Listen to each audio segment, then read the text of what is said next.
ਜੁਗਾਦ ਸੱਚ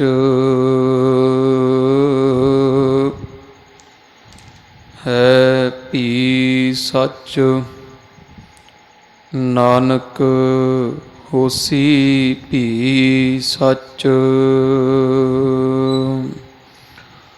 ਸ੍ਰੀ ਨਾਨਕ ਪਾਦ ਪੰਕਜ ਬੰਦਨ ਪਾਦ, ਪੰਕਜ ਬੰਦਨ ਸਿਮਰੋ ਅੰਗਦ ਦੁਖ ਦੋਖ, ਨਿਕੰਦਨ ਅਮਰਦਾਸ ਗੁਰ ਹਿਰਦੇ ਧਿਆਵੋ ਜੀ, ਹਿਰਦੇ ਧਿਆਵੋ।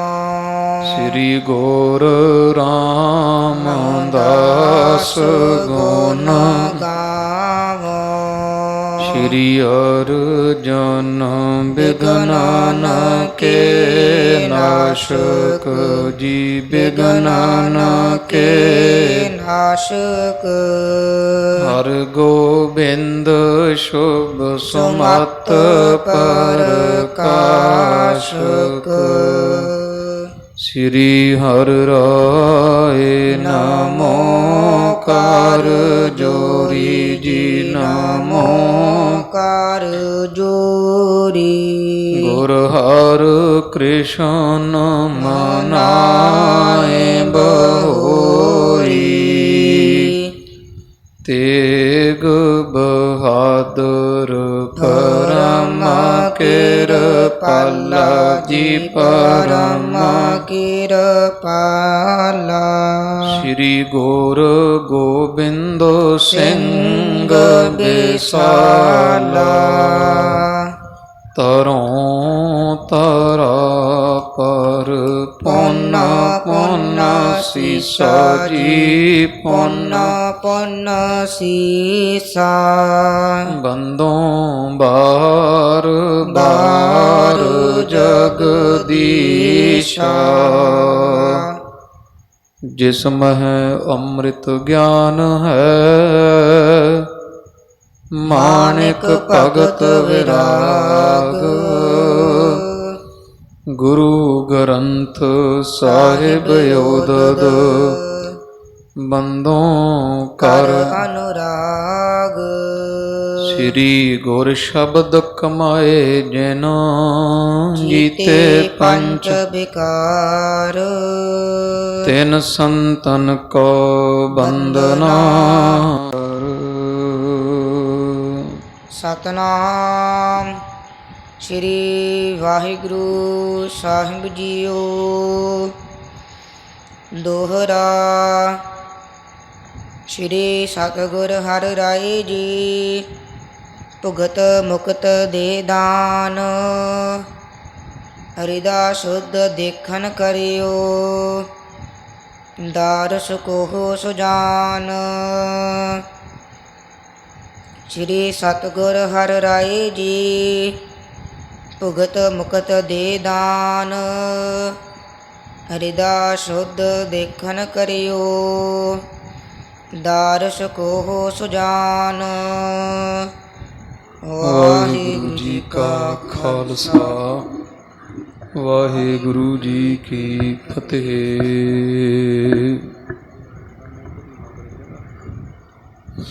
ਪਤਿਤ ਪਾਵਨ ਦਇਆ ਨਿਧ ਕਿਰਪਾ ਦੇ ਖਜ਼ਾਨੇ, ਹਾਜ਼ਰ ਹਜੂਰ ਜਹਰਾ ਜਹੂਰ, ਲੋਕ ਪਰਲੋਕ ਦੇ ਰੱਖਿਅਕ ਸਤਿਗੁਰ ਦਾਤੇ ਧੰਨ ਧੰਨ ਸਾਹਿਬ ਆਦਿ ਸ੍ਰੀ ਗੁਰੂ ਗ੍ਰੰਥ ਸਾਹਿਬ ਸੱਚੇ ਪਾਤਸ਼ਾਹ ਜੀ ਦੇ ਸੰਧਿਆ ਸਮੇਂ ਦੇ ਸਜ ਰਹੇ ਪਾਵਨ ਪਵਿੱਤਰ ਦੀਵਾਨ ਅੰਦਰ ਹਾਜ਼ਰੇ ਭਰ ਰਹੀ ਗੁਰੂ ਰੂਪ ਗੁਰੂ ਖਾਲਸਾ ਸਾਧ ਸੰਗਤ ਜੀ, ਸਤਿਗੁਰਾਂ ਦੀ ਅਪਾਰ ਕਿਰਪਾ ਮਿਹਰਾਮਤ ਸਦਕਾ ਜਿਨਕੇ ਭਾਗ ਵੱਡੇ हैं भाई, ਤਿੰਨ ਸਾਧੂ ਸੰਗ ਮੁਖ ਜੁਰੇ। ਸਤਿਗੁਰਾਂ ਤਰਸ ਕਰ ਸਾਧ ਸੰਗਤ ਦੀਆਂ ਅਮੋਲਕ ਘੜੀਆਂ ਦਾ ਆਨੰਦ ਆਪਣੀ ਝੋਲੀ ਵਿੱਚ ਪਾਇਆ।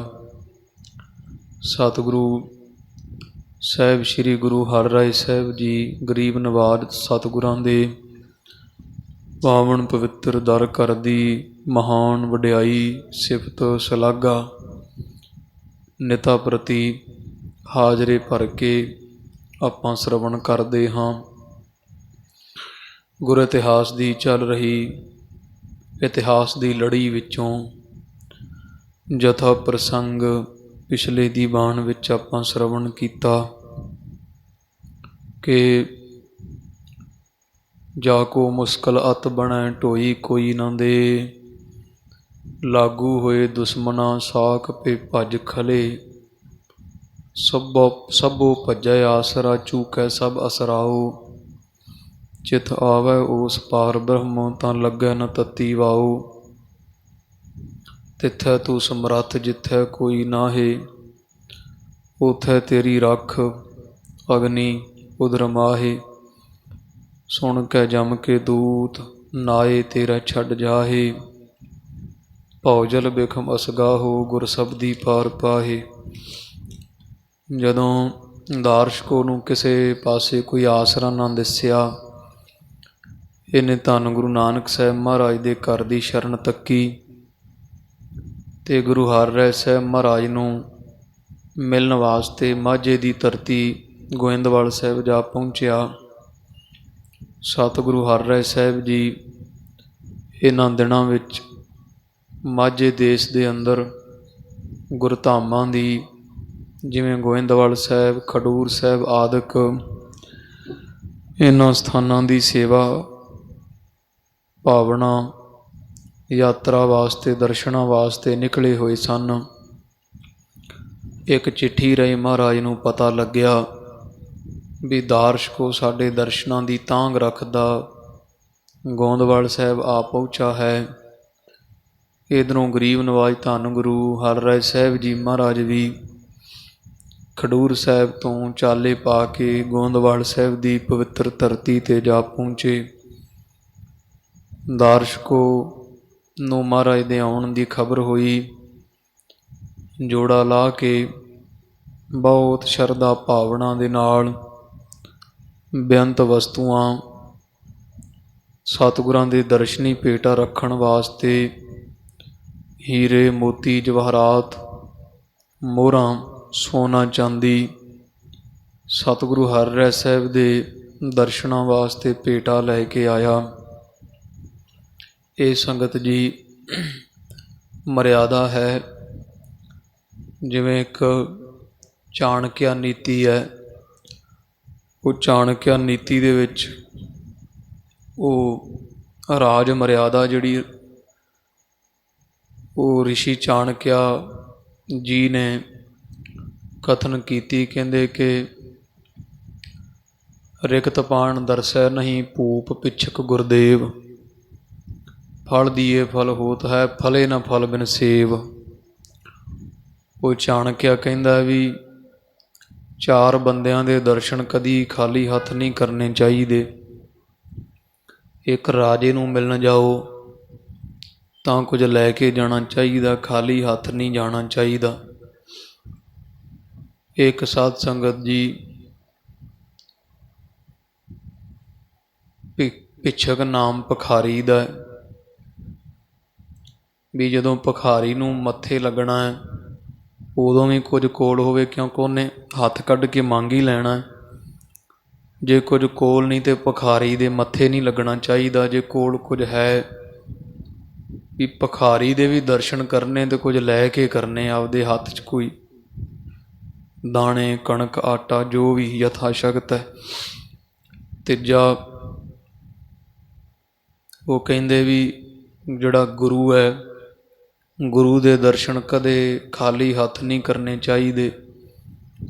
ਅਤੇ ਪੁਰਾਤਨ ਜਿਹੜੀ ਮਰਿਆਦਾ ਸਿੱਖਾਂ ਦੇ ਅੰਦਰ ਇਹੀ ਸੀ ਵੀ ਮਹਾਰਾਜ ਦੇ ਜਦੋਂ ਦਰਸ਼ਨ ਕਰਨ ਜਾਂਦੇ ਸਨ, ਕੁਝ ਜੋ ਵੀ ਕੋਲ ਹੁੰਦਾ ਉਹ ਲੈ ਆਉਣਾ। ਜਿਹਦਾ ਰੂਪ ਹੁਣ ਉਹ ਅੱਗੇ ਦੀ ਅੱਗੇ ਜਿਵੇਂ ਕੋਈ ਪੁੱਛ ਲੈ ਮਾਈਆਂ ਨੂੰ ਵੀ ਆਟਾ ਕਿਉਂ ਲੈ ਕੇ ਜਾਂਦੇ ਗੁਰੂ ਘਰ, ਅਤੇ ਭਾਵੇਂ ਪਤਾ ਨਹੀਂ ਅੱਜ ਦੇ ਸਮੇਂ 'ਚ ਕਿਸੇ ਨੂੰ, ਪਰ ਇਹ ਮਰਿਆਦਾ ਸੀ ਵੀ ਗੁਰੂ ਦੇ ਦਰਸ਼ਨ ਕਰਨ ਜਾਣੇ, ਨਹੀਂ ਤੇ ਦਾਤਣ ਹੀ ਤੋੜ ਕੇ ਲੈ ਜਾਓ ਕੋਲ। ਖਾਲੀ ਮਹਾਰਾਜ ਦੇ ਦਰਸ਼ਨ ਨਹੀਂ ਕਦੇ ਕਰਨੇ ਚਾਹੀਦੇ ਖਾਲੀ ਹੱਥ। ਉਹ ਤਾਂ ਹੀ ਸੰਗਤਾਂ ਫਿਰ ਕੋਈ ਆਟਾ ਲੈ ਆਉਂਦਾ, ਕੋਈ ਖੰਡ ਲੈ ਆਉਂਦਾ ਹੈ, ਉਹ ਇੱਕ ਮਰਿਆਦਾ ਬੱਝੀ ਹੋਈ ਹੈ। ਜਦੋਂ ਸੁਦਾਮਾ ਕ੍ਰਿਸ਼ਨ ਭਗਵਾਨ ਦੇ ਦਰਸ਼ਨ ਕਰਨ ਵਾਸਤੇ ਜਾਣਾ ਸੀ, ਅਤੇ ਘਰ 'ਚ ਗਰੀਬੀ ਬਹੁਤ ਸੀ, ਬਾਹਮਣ ਸੀ ਸੁਦਾਮਾ, ਅਤੇ ਸੁਦਾਮੇ ਦੀ ਘਰ ਦੀ ਬਾਹਮਣੀ ਕਹਿੰਦੀ ਵੀ ਤੇਰਾ ਕ੍ਰਿਸ਼ਨ ਜਿਹੜਾ ਮਿੱਤਰ ਸੀ ਬਚਪਨ ਦਾ, ਸੁਣਿਆ ਉਹ ਬੜਾ ਭਾਰੀ ਮਥੁਰਾ ਦਾ ਰਾਜਾ ਬਣ ਗਿਆ, ਅਤੇ ਤੇਰਾ ਮਿੱਤਰ ਰਾਜ ਭਾਗ ਦਾ ਮਾਲਕ ਹੈ, ਅਤੇ ਤੇਰੀ ਗਰੀਬੀ ਨਹੀਂ ਕੱਢ ਸਕਦਾ। ਅਤੇ ਸੁਦਾਮਾ ਆਪਦੀ ਘਰ ਦੀ ਦੇ ਕਹੇ ਲੱਗ ਕੇ ਕਹਿੰਦਾ ਮੈਂ ਚੱਲ ਜਾ ਕੇ ਵੇਹਣਾ ਨਾ, ਬੇਨਤੀ ਕਰਕੇ ਕ੍ਰਿਸ਼ਨ ਭਗਵਾਨ ਨੂੰ ਵੀ ਖੌਰੇ ਮੇਰੀ ਗਰੀਬੀ ਦੂਰ ਕਰ ਦੇ।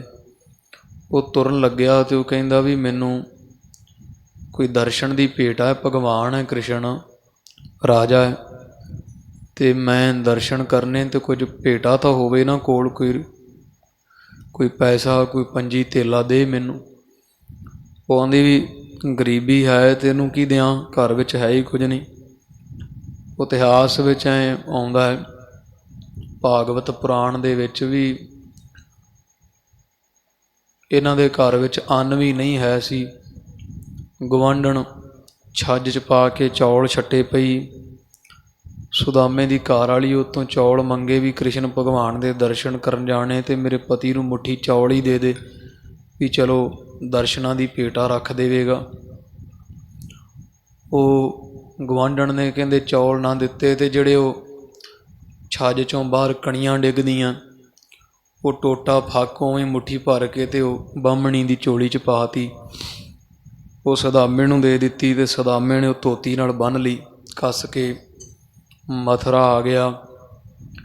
ਇੱਥੇ ਫਿਰ ਕ੍ਰਿਸ਼ਨ ਭਗਵਾਨ ਦੇ ਦਰਸ਼ਨ ਜਦੋਂ ਕਰਨੇ ਸਨਗੇ, ਸਿਰ 'ਤੇ ਪੱਗ ਤਾਂ ਹੈ ਨਹੀਂ, ਅਤੇ ਭੈੜੇ ਮੈਲੇ ਜੀ ਇੱਕ ਧੋਤੀ ਇਕੱਲੀ ਬੰਨੀ, ਘਸਿਆ ਜਾਂ ਜੰਝੂ ਪਾਇਆ, ਅੱਡੀਆਂ ਪਾਟੀਆਂ, ਮੈਲ ਲੱਗੀ, ਪਸੀਨੋ ਪਸੀਨੀ। ਉਹਨਾਂ ਨੇ ਅੰਦਰ ਨਾ ਜਾਣ ਦਿੱਤਾ ਦਰਬਾਰ ਦੇ। ਫਿਰ ਉਹਨੇ ਆਖਿਆ ਵੀ ਇੱਕ ਵਾਰੀ ਤੁਸੀਂ ਕ੍ਰਿਸ਼ਨ ਨੂੰ ਆਖੋ ਤਾਂ ਸਹੀ ਵੀ ਸੁਦਾਮਾ ਆਇਆ। ਅਤੇ ਉਹਨਾਂ ਜਾ ਕੇ ਦਰਬਾਣਚੀਆਂ ਕ੍ਰਿਸ਼ਨ ਭਗਵਾਨ ਨੂੰ ਆਖਿਆ ਵੀ ਕੋਈ ਪਾਟੇ ਜੇ ਧੋਤੀ ਵਾਲਾ ਮੈਲਾ ਜਾਂ ਕੋਈ ਫਿਰਦਾ ਬਾਹਮਣ ਭਿਖਾਰੀ ਹੈ। ਉਹ ਕਹਿੰਦਾ ਕਿ ਮੈਂ ਸੁਦਾਮਾ ਹਾਂ, ਕ੍ਰਿਸ਼ਨ ਭਗਵਾਨ ਨੂੰ ਆਖੋ। ਫਿਰ ਮਿੱਤਰ ਸੀ ਨਾ, ਅਤੇ ਕ੍ਰਿਸ਼ਨ ਭਗਵਾਨ ਫਿਰ ਦੌੜੇ ਸਿੰਘਾਸਣ ਤੋਂ ਉੱਠ ਕੇ ਆਪ ਆਏ ਸੁਦਾਮੇ ਨੂੰ ਲੈਣ ਵਾਸਤੇ। ਅਤੇ ਬਚਪਨ 'ਚ ਇਕੱਠੇ ਖੇਡੇ ਸੀ। ਜਦੋਂ ਸੁਦਾਮੇ ਦੀ ਹਾਲਤ ਵੇਖੀ, ਬੜਾ ਗਰੀਬ, ਅੱਡੀਆਂ ਪਾਟੀਆਂ, ਉਹਨੂੰ ਆਪਦੇ ਸਿੰਘਾਸਣ 'ਤੇ ਬਹਾ ਲਿਆ ਕ੍ਰਿਸ਼ਨ ਭਗਵਾਨ ਨੇ। ਬਹਾ ਕੇ ਅਤੇ ਉਹ ਜਦੋਂ ਸੁਦਾਮਾ ਦੇ ਪੈਰ ਪੂਜਣ ਲੱਗਾ, ਧੋਣ ਲੱਗਾ ਕ੍ਰਿਸ਼ਨ ਭਗਵਾਨ, ਅਤੇ ਪੈਰਾਂ ਦੀ ਹਾਲਤ ਬਹੁਤ ਮਾੜੀ, ਗਲੇ ਹੋਏ, ਵਿੱਚੋਂ ਅੱਡੀਆਂ ਵੱਡੀਆਂ ਪਾਟੀਆਂ, ਅਤੇ ਆਪਦੇ ਮਿੱਤਰ ਦੀ ਹਾਲਤ ਵੇਖ ਕੇ ਕ੍ਰਿਸ਼ਨ ਭਗਵਾਨ ਦੇ ਅੱਖਾਂ 'ਚੋਂ ਪਾਣੀ ਆ ਗਿਆ, ਅਤੇ ਰੋ ਰੋ ਕੇ ਉਹ ਸੁਦਾਮੇ ਦੇ ਪੈਰ ਧੋ ਦਿੱਤੇ ਪਾਣੀ ਨਾਲ, ਅੱਖਾਂ ਦੇ ਨਾਲ। ਅਤੇ ਫਿਰ ਉਹਨੇ ਕ੍ਰਿਸ਼ਨ ਭਗਵਾਨ ਨੇ ਪੁੱਛਿਆ ਵੀ ਤੂੰ ਬਾਹਮਣ ਹੈ, ਨੀਤੀ ਪੜ੍ਹਿਆ, ਅਤੇ ਤੈਨੂੰ ਸ਼ਰਮ ਨਹੀਂ ਆਈ ਮੇਰੇ ਦਰਸ਼ਨ ਕਰਨ ਆਇਆ, ਵੀ ਤੈਨੂੰ ਪਤਾ ਨਹੀਂ ਕੁਝ ਲੈ ਕੇ ਆਈਦਾ ਜਦੋਂ ਮਿਲਣ ਆਈਦਾ ਕਿਸੇ ਨੂੰ। ਉਹ ਬਾਹਮਣ ਨੇ, ਸੁਦਾਮੇ ਨੇ, ਉਹਨੇ ਜਦੋਂ ਰਾਜ ਭਾਗ ਵੇਖਿਆ, ਉਹਨੇ ਆਖਿਆ ਇਹਨੂੰ ਚੌਲ ਕੀ ਦਈਏ, ਲੋਕ ਕੋਈ ਸੋਨਾ ਟੇਕਦਾ ਇਹਨੂੰ, ਕੋਈ ਚਾਂਦੀ ਕ੍ਰਿਸ਼ਨ ਨੂੰ, ਅਤੇ ਮੈਂ ਚੌਲ ਦਿੰਦਾ ਸੋਹਣਾ ਲੱਗਾਂਗਾ। ਉਹਨੇ ਚੌਲ ਥੱਲੇ ਗੋਡੇ ਦੇ ਵਾੜ ਲਏ ਧੋਤੀ ਦੇ ਨਾਲੋਂ ਹੀ। ਕ੍ਰਿਸ਼ਨ ਭਗਵਾਨ ਪਤਾ ਸੀ ਵੀ ਇਹ ਨੀਤੀ ਪੜ੍ਹਿਆ ਸੁਦਾਮਾ ਹੈ, ਤਾਂ ਆਇਆ ਨਹੀਂ ਖਾਲੀ। ਫਿਰ ਜਦੋਂ ਫਰੋਲਿਆ, ਤਲਾਸ਼ੀ ਲਈ, ਅਤੇ ਧੋਤੀ ਦੇ ਵਿੱਚੋਂ ਚੌਲਾਂ ਦੀ ਮੁੱਠ ਨਿਕਲੀ। ਕ੍ਰਿਸ਼ਨ ਭਗਵਾਨ ਕੱਚੇ ਹੀ ਖਾ ਗਏ ਸੀ ਚੌਲ, ਭਰੀ ਮੁੱਠੀ ਸਮੇਤ ਫੱਕ ਦੇ। ਅਤੇ ਫਿਰ ਜਦੋਂ ਮਿਲੇ ਰੱਖਿਆ 1-2 ਦਿਨ, ਤੇ ਕਹਿੰਦੇ ਚੱਲ ਚੰਗਾ ਜਾ ਤੂੰ। ਜਦੋਂ ਤੋਰਿਆ ਤੇ ਕੁਝ ਵੀ ਨਾ ਦਿੱਤਾ ਕ੍ਰਿਸ਼ਨ ਭਗਵਾਨ ਨੇ। ਸੁਦਾਮੇ ਨੇ ਬੜੀ ਸ਼ੰਕਾ ਕੀਤੀ ਵੀ ਮੈਂ ਤਾਂ ਮੁੱਠੀ ਚੌਲਾਂ ਦੀ ਵੀ ਮੰਗ ਕੇ ਦੇ ਗਵਾਈ, ਇਹ ਤਾਂ ਰਾਜਾ ਹੋ ਗਿਆ, ਇਹਨੇ ਤਾਂ ਪਰਵਾਹ ਹੀ ਨਹੀਂ ਕੀਤੀ ਮੇਰੀ। ਤੋ ਫਿਰ ਇੱਦਾਂ ਝੁਰਦਾ ਘਰੇ ਆ ਗਿਆ। ਘਰੇ ਆਇਆ ਤੇ ਸਾਰਾ ਹੀ ਘਰ ਸੋਨੇ ਦਾ ਬਣਿਆ, ਮਾਰ ਭਾਰੀ ਲਸ਼ਕਰ ਖੜ੍ਹੇ ਤੇ ਭਾਰੀ ਸੰਪੱਤੀ ਦੌਲਤ ਦੇ ਨਾਲ ਸੁਦਾਮੇ ਦੀ ਗਰੀਬੀ। ਸੁਦਾਮਾ ਆਪਦਾ ਤੇ ਰੱਖਿਆ, ਉਹ ਮਹਾਰਾਜ ਨੇ ਬਾਣੀ ਵਿੱਚ ਵੀ ਜ਼ਿਕਰ ਕੀਤਾ। ਤੋ ਗਰੀਬ ਨਵਾਜ ਉਹ ਸਾਧ ਸੰਗਤ ਜੀ ਇਹ ਮਰਿਆਦਾ ਵੀ ਜਦੋਂ ਦਰਸ਼ਨ ਕਰਨ ਜਾਣੇ ਹੈ ਸਤਿਗੁਰਾਂ ਦੇ, ਤੇ ਸਿੱਖ ਜਿਹੜੇ ਉਹ ਖਾਲੀ ਹੱਥ ਨਹੀਂ ਮਹਾਰਾਜ ਦੇ ਦਰਸ਼ਨ ਕਰਨ ਕਦੇ ਵੀ ਜਾਂਦਾ। ਚਾਹੇ ਉਹ ਹੁਣ ਜਿਹੜੇ ਆ ਉਹ ਮੂਰਖ ਜਿਹੜੇ ਲੋਕ ਹੈ ਪ੍ਰਚਾਰਕ, ਜਾਂ ਸੋਸ਼ਲ ਮੀਡੀਆ ਫੇਸਬੁੱਕ ਆਦਿ 'ਤੇ ਬੜਾ ਰੌਲਾ ਪਾਉਂਦੇ ਵੀ ਗੁਰੂ ਘਰੋਂ ਗੋਲਕ ਚੁੱਕ ਦੇਣੇ ਚਾਹੀਦੇ, ਗੋਲਕ ਦੀ ਲੜਾਈ ਐਸਾ ਵੈਸਾ। ਤੋ ਇਹ ਮਨ 'ਚ ਨਹੀਂ ਭਾਵਨਾ ਰੱਖਣੀ ਚਾਹੀਦੀ ਹੈ। ਗੁਰੂ ਕੀ ਗੋਲਕ ਦੀ ਮਾਇਆ ਪਿੱਛੇ ਜ਼ਿਕਰ ਆਇਆ ਹੀ ਆ ਵੀ ਉਹ ਜ਼ਹਿਰ ਹੈ, ਉਹ ਖਾ ਲੈ ਜਿਹਨੇ ਖਾਣਾ, ਆਪਣਾ ਤਾਂ ਕੋਈ ਮਤਲਬ ਨਹੀਂ ਨਾ। ਆਪਾਂ ਆਪਦੇ ਜੀਵਨ 'ਚੋਂ ਦਸਵੰਧ ਦੀ ਕਮਾਈ ਕਰਕੇ ਤੇ ਮਹਾਰਾਜ ਨੂੰ ਟੇਕ ਦਿੱਤੀ ਹੈ। ਇੱਥੇ ਹੁਣ ਕੋਈ ਚੋਰ ਸੰਨ ਲਾ ਕੇ ਲੈ ਜਾਵੇ, ਕੋਈ ਲੁੱਟ ਕੇ ਲੈ ਜਾਏ, ਕੋਈ ਗੋਲਕ ਭੰਨ ਲਵੇ, ਉਹ ਆਪਾਂ ਤਾਂ ਮਹਾਰਾਜ ਨੂੰ ਭੇਟ ਕਰ ਦਿੱਤੀ। ਉਹ ਫਿਰ ਮਹਾਰਾਜ ਜਾਣਨ ਵੀ ਇਹ ਜ਼ਹਿਰ ਕਿਹਨੂੰ ਦੇ ਕੇ ਮਾਰਨਾ ਮਹਾਰਾਜ ਨੇ। ਉਹ ਫਿਰ ਜਿਹਦੇ ਮੁਕੱਦਰ ਮਾੜੇ ਹੁੰਦੇ ਉਹ ਫਿਰ ਇਹਨੂੰ ਪੈਂਦਾ ਭੱਜ ਭੱਜ ਕੇ। ਅਤੇ ਇੱਦਾਂ ਸੰਤ ਗਿਆਨੀ ਜਰਨੈਲ ਸਿੰਘ ਜੀ ਖਾਲਸਾ ਪਿੰਡਰਾਂ ਵਾਲੇ ਮਹਾਂਪੁਰਖਾਂ ਦੇ ਨਾਲ ਰਹੇ ਸਿੰਘ ਜਿਹੜੇ ਉਹ ਦੱਸਦੇ, ਕਹਿੰਦੇ ਵੀ ਇੱਕ ਵਾਰੀ ਅਸੀਂ ਦਰਬਾਰ ਸਾਹਿਬ ਉਦੋਂ ਮੋਰਚਾ ਲੱਗਾ ਹੀ ਸੀ, ਕੋਈ 82-83 ਦੇ ਦਰਮਿਆਨ ਦੀ ਗੱਲ ਹੈ। ਅਤੇ ਕਹਿੰਦੇ ਸਾਨੂੰ 5-5 ਰੁਪਈਏ ਦਿੱਤੇ ਸੰਤਾਂ ਨੇ, ਹਰਿਮੰਦਰ ਸਾਹਿਬ ਦੇ ਅੰਦਰ ਮੱਥਾ ਟੇਕਣ ਜਾਣਾ ਸੀ।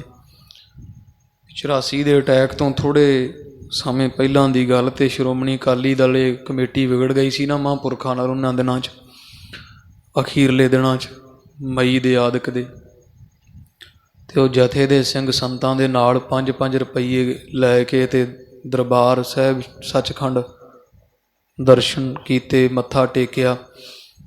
ਉਹ ਮੱਥਾ ਟੇਕ ਦਿੱਤਾ ਅਤੇ ਸਾਰੇ ਆ ਗਏ ਬਾਹਰ, ਅਤੇ ਇੱਕ ਸਿੰਘ ਸੀ ਉਹਨੇ 5 ਦਾ ਨੋਟ ਫਿਰ ਉਹੀ ਜਿਹੜਾ ਮਹਾਂਪੁਰਖਾਂ ਤੋਂ ਲਿਆ ਸੀ ਅਤੇ ਮਹਾਂਪੁਰਖਾਂ ਨੂੰ ਫੜਾ ਤਾ। ਕਹਿੰਦਾ ਲਓ ਮਹਾਰਾਜ ਆਹ 5 ਰੁਪਈਏ। ਉਹ ਕਹਿੰਦੇ ਵੀ ਤੂੰ ਮੱਥਾ ਨਹੀਂ ਟੇਕਿਆ। ਕਹਿੰਦੇ ਮਹਾਰਾਜ ਮੱਥਾ ਕੀ ਟੇਕਣਾ, ਇਹ ਸਾਰੇ ਲੌਂਗੋਵਾਲ ਰਾਹੀਂ ਖਾਣੇ ਆ, ਇਹ ਕਿਹੜਾ ਕਿਸੇ ਦੇ ਲੇਖੇ ਪੈਣੇ ਆ ਵੀ ਇਹ ਤਾਂ ਇਸ ਜੁੰਡਲੀ ਨੇ ਖਾਣੇ ਜਿਨ੍ਹਾਂ ਨੇ ਸੋਢੀ ਨੂੰ ਮਾਰਿਆ। ਤਾਂ ਫਿਰ ਉਹ ਸੰਤਾਂ ਬਹੁਤ ਝਿੜਕਿਆ ਸੀ ਸਿੰਘ ਨੂੰ।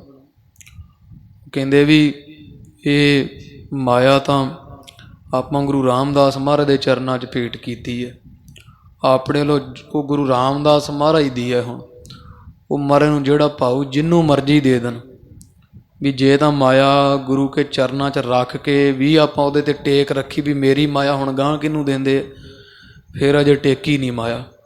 ਜੇ ਟੇਕ ਦਿੱਤੀ ਤਾਂ ਫਿਰ ਸਾਧ ਸੰਗਤ ਜੀ ਉਹਦੇ 'ਤੇ ਕਦੇ ਵੇਖਣਾ ਨਹੀਂ ਚਾਹੀਦਾ ਪਿੱਛਾ ਭੌਂ ਕੇ ਕੋਈ ਕਾਲੇ ਚੋਰ ਨੂੰ ਦੇ ਦੇਵੇ, ਚਾਹੇ ਅੱਗ ਲਾ ਦੇਵੇ, ਸਾੜ ਦੇਵੇ ਸਾਰੀ। ਉਹ ਜਿਵੇਂ ਮੱਥਾ ਟੇਕ ਦਿੰਦੇ ਆ ਪਰ ਉਹ ਮਨ 'ਚੋਂ ਇੱਕ ਖੋਬ ਰਹਿੰਦਾ ਵੀ ਹਾਏ ਸਾਡੀ ਇਹ ਕਿੱਧਰ ਜਾਂਦੀ ਆ, ਉਹਦੀ ਪੈੜ ਵੇਖਣੀ। ਅਤੇ ਉਹ ਇਹ ਬਿਰਤੀ ਨਹੀਂ ਸਿੱਖ ਦੀ ਚਾਹੀਦੀ।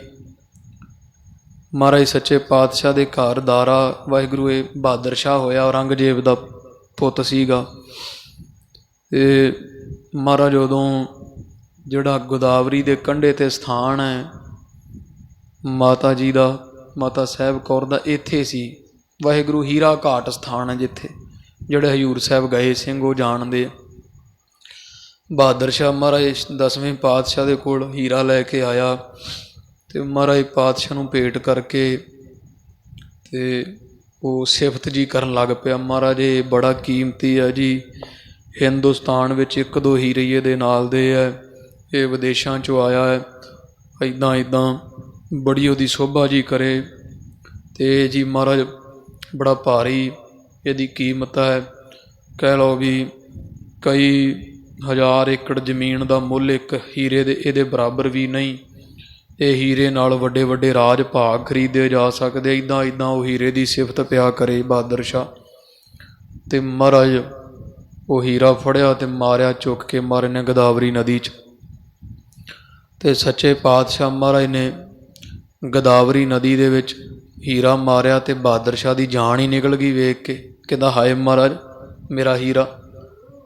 ਮਹਾਰਾਜ ਕਹਿੰਦੇ ਵੀ ਬਹਾਦਰ ਸ਼ਾਹ ਵੀ ਨਾਲੇ ਤਾਂ ਤੂੰ ਮੱਥਾ ਟੇਕ ਦਿੱਤਾ, ਫਿਰ ਤੇਰਾ ਥੋੜ੍ਹਾ ਸਾਡਾ ਹੀ ਨਦੀ 'ਚ ਸੁੱਟੀ, ਅਸੀਂ ਮਿੱਟੀ 'ਚ ਦੱਬੀਏ, ਤੇਰਾ ਤਾਂ ਕੁਝ ਨਹੀਂ ਇਹਦੇ 'ਚ।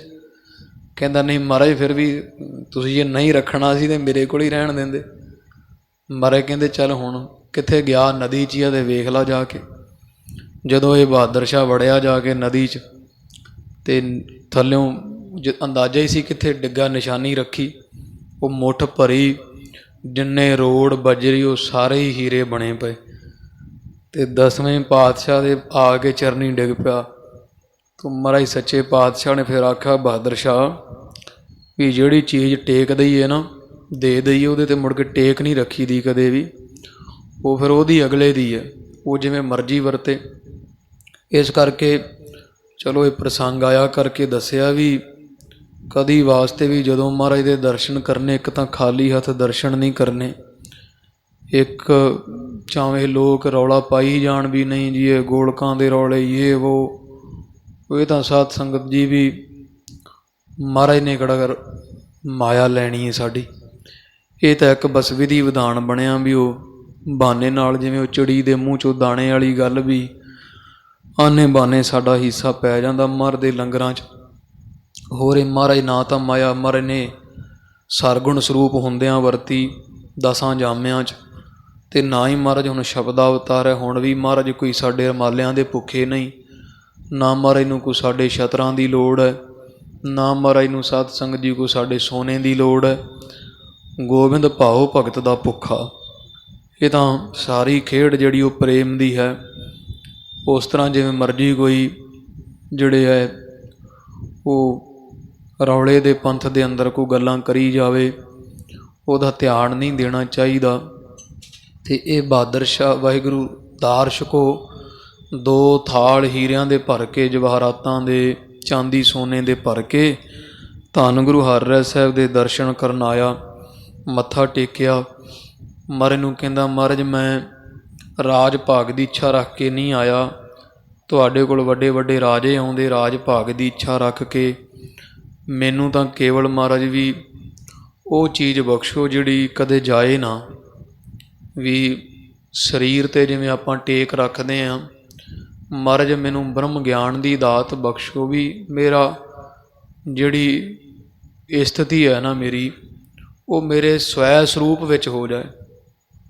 ਸਵੈ ਸਰੂਪ ਵਿੱਚ ਕੱਲ ਸਮਝ ਸੰਗਤ ਨੂੰ ਹੋ ਸਕਦਾ ਘੱਟ ਆਈ ਹੋਵੇ। ਉਹਦਾ ਕਾਰਨ ਇਹ ਹੀ ਹੈ ਵੀ ਇਹ ਜਿਹੜਾ ਹੁੰਦਾ ਹੈ ਨਾ ਸਾਧ ਸੰਗਤ ਜੀ, ਜਿਹੜੀ ਕੋਈ ਕਥਾ ਜਿੱਥੇ ਆਤਮਾ ਅਤੇ ਸੰਸਾਰ ਨਿਰੰਕਾਰ ਦਾ, ਆਤਮਾ ਅਤੇ ਦੇਹ ਦਾ ਜਿੱਥੇ ਨਿਰਣਾ ਹੁੰਦਾ, ਉਹ ਗੱਲ ਬਹੁਤ ਘੱਟ ਸਮਝ ਵਿੱਚ ਆਉਣ ਵਾਲੀ ਹੁੰਦੀ। ਉਹਦੇ ਵਾਸਤੇ ਬਿਰਤੀ ਬੜੀ ਇਕਾਗਰ ਚਾਹੀਦੀ ਹੈ। ਵੀ ਜੇ ਧਿਆਨ ਨਹੀਂ ਕਥਾ ਦੇ ਵਿੱਚ ਤਾਂ ਉਹ ਸਮਝ ਨਹੀਂ ਕਦੇ ਪੈਂਦੀ। ਬੜਾ ਧਿਆਨ ਹੋਵੇ ਫਿਰ ਵੀ ਕਈ ਵਾਰੀ ਸਮਝ ਨਹੀਂ ਪੈਂਦੀ। ਵੀ ਉਹ ਹੁਣ ਨਿੱਜ ਸਰੂਪ ਦੀ ਪ੍ਰਾਪਤੀ ਇਹ ਹੈ ਵੀ ਜਿਵੇਂ ਵੀ ਦਾਰਸ਼ ਕੋ ਮਹਾਰਾਜ ਤੋਂ ਲੈਣ ਕੀ ਆਇਆ, ਉਹ ਇਹ ਲੈਣ ਆਇਆ ਸੰਗਤ ਜੀ ਵੀ ਜਿਵੇਂ ਅਸੀਂ ਹੁਣ ਇਹਨੂੰ ਆਪਦਾ ਸਮਝਦੇ ਹਾਂ। ਮੈਂ ਫਲਾਣੀ ਥਾਂ ਗਿਆ, ਮੇਰਾ ਸਰੀਰ ਮੇਰੀ ਵਸਤੂ ਆ, ਮੇਰਾ ਮੇਰਾ ਮੇਰਾ। ਉਹ ਕਹਿੰਦਾ ਮਹਾਰਾਜ ਵੀ ਜੇ ਸਰੀਰ ਮੇਰਾ ਤਾਂ ਫਿਰ ਮੇਰੇ ਨਾਲ ਕਿਉਂ ਨਹੀਂ ਜਾਂਦਾ ਹੈ? ਜੇ ਨਾਲ ਨਹੀਂ ਇਹਨੇ ਜਾਣਾ, ਸਰੀਰ ਇੱਥੇ ਰਹਿ ਜਾਣਾ, ਅਤੇ ਫਿਰ ਮਹਾਰਾਜ ਉਹ ਕੌਣ ਆ ਜਿਹੜਾ ਇੱਥੋਂ ਜਾਏਗਾ? ਵੀ ਕਹਿੰਦੇ ਨਾ ਵੀ ਫਲਾਣਾ ਚੜ੍ਹਾਈ ਕਰ ਗਿਆ, ਵੀ ਮਹਾਰਾਜ ਜਦੋਂ ਇੱਥੋਂ ਜਾਣਾ ਹੈ ਸੰਸਾਰ ਤੋਂ, ਵੀ ਉਹ ਕੌਣ ਹੈ ਜਿਹੜਾ ਜਾਊਗਾ ਇੱਥੋਂ? ਜੇ ਮੈਂ ਸਰੀਰ ਤਾਂ ਇਹ ਤਾਂ ਇੱਥੇ ਮਹਾਰਾਜ ਨੱਪ ਦੇਣਾ, ਦੱਬ ਦੇਣਾ, ਸੰਸਕਾਰ ਕਰ ਦੇਣਾ, ਫਿਰ ਕਿਉਂ ਸੰਸਾਰ ਦੇ ਲੋਕ ਕਹਿੰਦੇ ਵੀ ਫਲਾਣਾ ਚੜ੍ਹਾਈ ਕਰ ਗਿਆ, ਇੱਥੋਂ ਚਲਾ ਗਿਆ ਸੰਸਾਰ ਤੋਂ? ਕੌਣ ਚਲਾ ਗਿਆ? ਸਰੀਰ ਤਾਂ ਇੱਥੇ ਹੀ ਹੈ, ਕੌਣ ਗਿਆ? ਉਹ ਇਹ ਜਾਣਨ ਆਇਆ ਸੀ ਮਹਾਰਾਜ ਦੇ ਕੋਲ ਵੀ ਆਤਮਾ ਤੇ ਦੇਹੀ ਵਿੱਚ ਫਰਕ ਕਿੱਥੇ ਹੈ। ਵੀ ਆਪਾਂ ਜਿਵੇਂ ਸੰਗਤ ਜੀ ਉਹ ਸਮਝੀ ਜਾਂਦੇ ਆ ਨਾ ਵੀ ਸਰੀਰ ਜਿਵੇਂ ਉਹ ਕਹਿੰਦੇ ਤਾਂ ਸੱਚਾ ਹੀ ਆ ਪਰ ਪਤਾ ਨਹੀਂ ਆਪ ਨੂੰ। ਜਿਵੇਂ ਆਪਾਂ ਕਹਿ ਦਿੰਦੇ ਆ ਨਾ ਵੀ ਆ ਜ਼ਮੀਨ ਮੇਰੀ, ਆ ਗੱਡੀ ਮੇਰੀ, ਤੇ ਉਹ ਮੇਰੀ ਤੋਂ ਭਾਵ ਆ ਜਾਂਦਾ ਵੀ ਇੱਕੋ ਵਸਤੂ ਹੈ। ਜਿਵੇਂ ਕਹਿ ਲਓ ਵੀ ਆ ਕਾਰ ਮੇਰੀ, ਇੱਕ ਮੇਰੀ ਉਹ ਵਸਤੂ ਹੋ ਗਈ ਤੇ ਇੱਕ ਜਿਹਦੀ ਹੈ, ਦੋ ਹੁੰਦੇ ਹਮੇਸ਼ਾ। ਜਿਵੇਂ ਆਪਾਂ ਕਹਿ ਦਿੰਦੇ ਵੀ ਆ ਜ਼ਮੀਨ ਮੇਰੀ, ਇੱਕ ਜ਼ਮੀਨ ਆ ਤੇ ਇੱਕ ਮੈਂ ਹੈ, ਇਹ ਦੋ ਚੀਜ਼ਾਂ ਹੁੰਦੀਆਂ। ਤੇ ਐਂ ਆਪਾਂ ਪਤਾ ਵੀ ਆ ਵੀ ਜ਼ਮੀਨ ਹੋਰ ਚੀਜ਼ ਆ ਤੇ ਮੈਂ ਹੋਰ ਹਾਂ, ਵੀ ਮੈਂ ਹੋਰ ਹਾਂ, ਮੈਂ ਮਾਲਕ ਹਾਂ ਜ਼ਮੀਨ ਜਾਇਦਾਦ ਹੈ, ਜ਼ਮੀਨ ਮੇਰੀ। ਉਸੇ ਤਰ੍ਹਾਂ ਆਪਾਂ ਕਹਿੰਦੇ ਸਰੀਰ ਮੇਰਾ। ਫਿਰ ਜਿਵੇਂ ਕਹਿ ਲਓ ਵੀ ਆਹ ਜਾਇਦਾਦ ਮੇਰੀ, ਜਾਂ ਕਹਿ ਲਓ ਆਹ ਜ਼ਮੀਨ ਮੇਰੀ, ਤੇ ਮੈਂ ਵੱਖਰਾ ਜ਼ਮੀਨ ਵੱਖਰੀ ਆ ਨਾ, ਫਿਰ ਦੋ ਹੋਏ ਨਾ। ਇਵੇਂ ਜਦੋਂ ਕਹਿੰਦੇ ਸਰੀਰ ਮੇਰਾ, ਉਦੋਂ ਫਿਰ ਦੋ ਹੁੰਦੇ ਆ। ਇੱਕ ਸਰੀਰ ਆ, ਇੱਕ ਉਹ ਜਿਹੜਾ ਕਹਿੰਦਾ ਪਿਆ ਨਾ ਵੀ ਸਰੀਰ ਮੇਰਾ, ਉਹਨੂੰ ਕਹਿੰਦੇ ਸਾਧ ਸੰਗਤ ਜੀ ਪਰਮਾਪਾ, ਸੁੱਧ ਸਰੂਪ, ਬ੍ਰਹਮ, ਆਤਮਾ, ਸਤ ਚੇਤਨ। ਇਹ ਬਹੁਤ ਗੁੰਝਲਦਾਰ ਖੇਡ ਹੈ। ਵੀ ਕਹਿੰਦੇ ਅਸੀਂ ਸਾਰੇ ਹਾਂ ਵੀ ਮੇਰਾ ਨਾ ਸਰੀਰ ਬਹੁਤ ਦੁਖਦਾ, ਵੀ ਮੇਰਾ ਸਰੀਰ, ਭਾਵ ਦੋ ਜਣੇ, ਇੱਕ ਮੈਂ ਇੱਕ ਮੇਰਾ ਸਰੀਰ। ਉਹ ਜਿਹੜਾ ਕਹਿ ਰਿਹਾ ਨਾ ਵੀ ਮੇਰਾ ਸਰੀਰ, ਅਸਲ 'ਚ ਉਹ ਮਨ ਤੂੰ ਜੋਤ ਸਰੂਪ ਹੈ, ਆਪਣਾ ਮੂਲ ਪਛਾਣ। ਪਰ ਇਹ ਸੰਸਾਰ 'ਚ ਪਤਾ ਹੀ ਨਹੀਂ ਲੱਗਦਾ ਇਸ ਗੱਲ ਦਾ ਵੀ ਮੈਂ ਕੌਣ ਹਾਂ ਤੇ ਮੇਰਾ ਕੌਣ ਹੈ। ਉਹ ਬਸ ਸਰੀਰ ਨੂੰ ਮੇਰਾ ਵੀ ਮੰਨੀ ਜਾਂਦਾ ਤੇ ਮੈਂ ਵੀ ਮੰਨੀ ਜਾਂਦਾ। ਉਹ ਇੱਥੋਂ ਫਿਰ ਇਹਨੂੰ ਕਹਿੰਦੇ ਦੁਬਿਧਾ। ਦੋ ਰਾਹ ਸ਼ੁਰੂ ਹੋ ਜਾਣਾ, ਇਹਨੂੰ ਦੁਬਿਧਾ। ਇਹ ਦੁਬਿਧਾ ਦਾ ਮੂਲ ਰੂਪ ਹੈ ਵੀ ਹੈ ਆਪ ਹੋਰ ਕੁਝ ਪਰ ਇਹਨੂੰ ਕੁਝ ਹੋਰ ਸਮਝ ਲੈਣਾ, ਦੁਬਿਧਾ।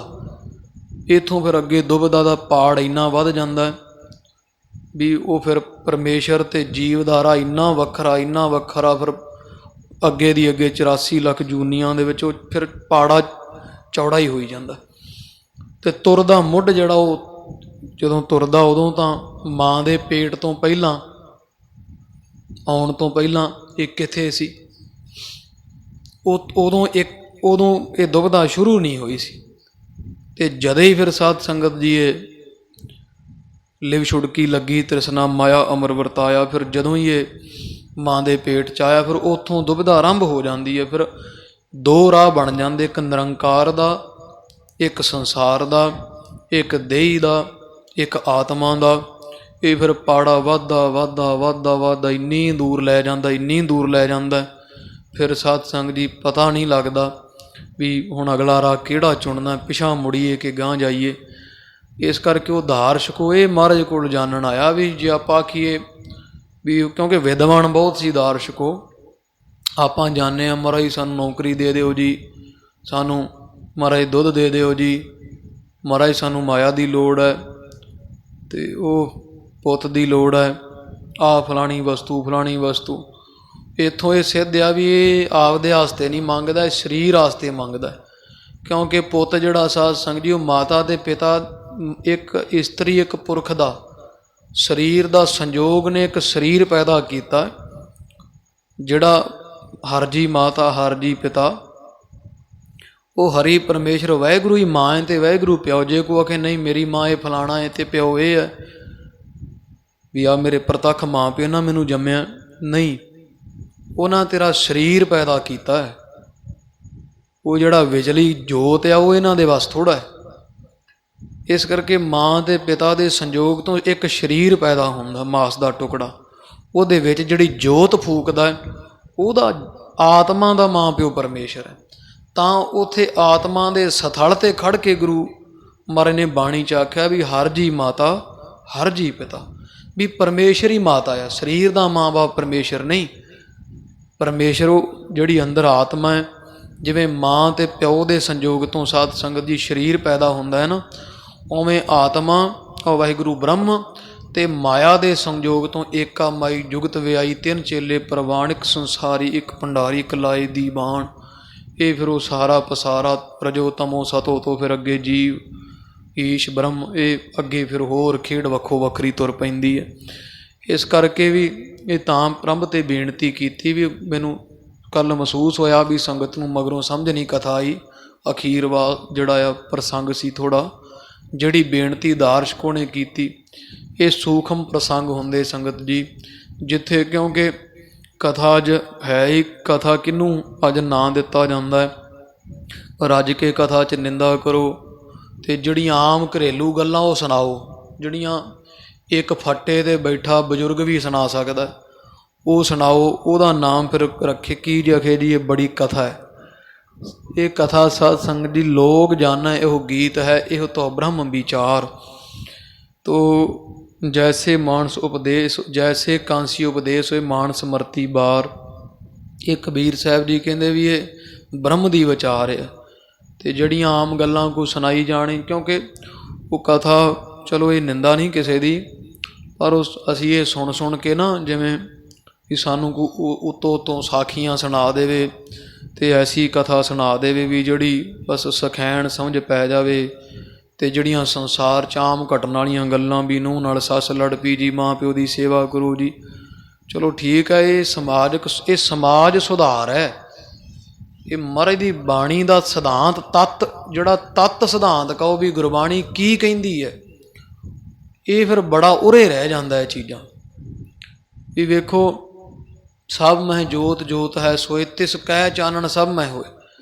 ਜੇ ਕੋਈ ਇੱਥੇ ਪਹੁੰਚ ਜਾਵੇ ਵੀ ਸਭ ਗੋਬਿੰਦ ਹੈ, ਸਭ ਗੋਬਿੰਦ ਹੈ, ਗੋਬਿੰਦ ਬਿਨ ਨਹੀਂ ਕੋਈ, ਜਿਹੜਾ ਇਸ ਸਿਧਾਂਤ 'ਤੇ ਪਹੁੰਚ ਜਾਵੇ, ਫਿਰ ਆ ਮਾਂ ਬਾਪ ਦੀ ਸੇਵਾ, ਇਹ ਚੀਜ਼ਾਂ ਫਿਰ ਤਾਂ ਬਹੁਤ ਥੱਲੇ ਰਹਿ ਜਾਂਦੀਆਂ। ਫਿਰ ਉਹ ਮਾਂ ਬਾਪ ਨੂੰ ਛੱਡੋ ਤਾਂ ਕਿਸੇ ਕੁੱਤੇ ਨੂੰ ਵੀ ਰੋੜਾ ਨਹੀਂ ਮਾਰੇਗਾ, ਕਿਉਂਕਿ ਜਿਹਨੂੰ ਸਭ ਪਾਸੇ ਪਰਮੇਸ਼ਰ ਦਿਸਣ ਲੱਗ ਗਿਆ। ਇਸ ਕਰਕੇ ਵੀ ਇਹ ਤਾਂ ਬੜੀ ਉਰੇ ਦੀ ਗੱਲ ਹੁੰਦੀ ਹੈ।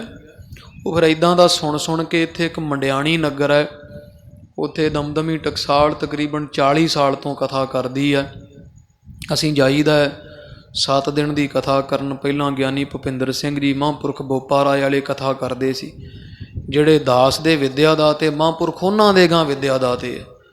ਉਹ ਅਮਰੀਕਾ ਚਲ ਗਏ, ਫਿਰ ਮਹਾਂਪੁਰਖ ਕਥਾ ਕਰਦੇ ਰਹੇ। ਹੁਣ ਤੀਜੀ ਪੀੜ੍ਹੀ ਸਾਡੀ ਜਿਹੜੀ ਹੈ ਕਹਿ ਲਓ ਕਥਾ ਕਰਦਿਆਂ ਦੀ, ਵੀ ਮੈਂ ਤੀਜੀ ਚੌਥੀ ਪੀੜ੍ਹੀ ਉੱਥੇ ਕਥਾ ਕਰਦੀ ਪਈ ਹੈ ਟਕਸਾਲ ਦੀ। ਅਤੇ ਉਹ ਨਗਰ ਐਸਾ ਵੀ ਉੱਥੇ ਜਿੱਡਾ ਮਰਜ਼ੀ ਕੋਈ ਡੂੰਘਾ ਹਲ ਭਾਲੇ ਕਥਾ ਦਾ ਵਿਦਵਾਨ, ਐਨ ਜਿਵੇਂ ਭਗਵਾਨ ਸ਼ਿਵ ਕੈਲਾਸ਼ ਪਰਬਤ 'ਚ ਸਮਾਧੀ ਲਾ ਕੇ ਬੈਠਾ, ਐਂ ਝਾਟੀ ਕਥਾ ਐਂ ਹੀ ਸਮਝ ਲੈਂਦੇ, ਜਿੱਡਾ ਮਰਜ਼ੀ ਕੋਈ ਵਿਦਵਾਨ ਵਿਦਾਂਤ ਘੋਟ ਲਵੇ, ਕਿਉਂਕਿ ਉਹਨਾਂ ਦੀ ਬਿਰਤੀ ਜਿਹੜੀ ਉਹ ਕਥਾ ਦੇ ਅਰਥ ਸੁਣ ਕੇ ਗੁਰਬਾਣੀ ਦਾ ਅਧਿਐਨ ਕਰਕੇ ਬਹੁਤ ਅਗਾਂਹ ਤੱਕ ਪਹੁੰਚ ਚੁੱਕੀ ਹੈ।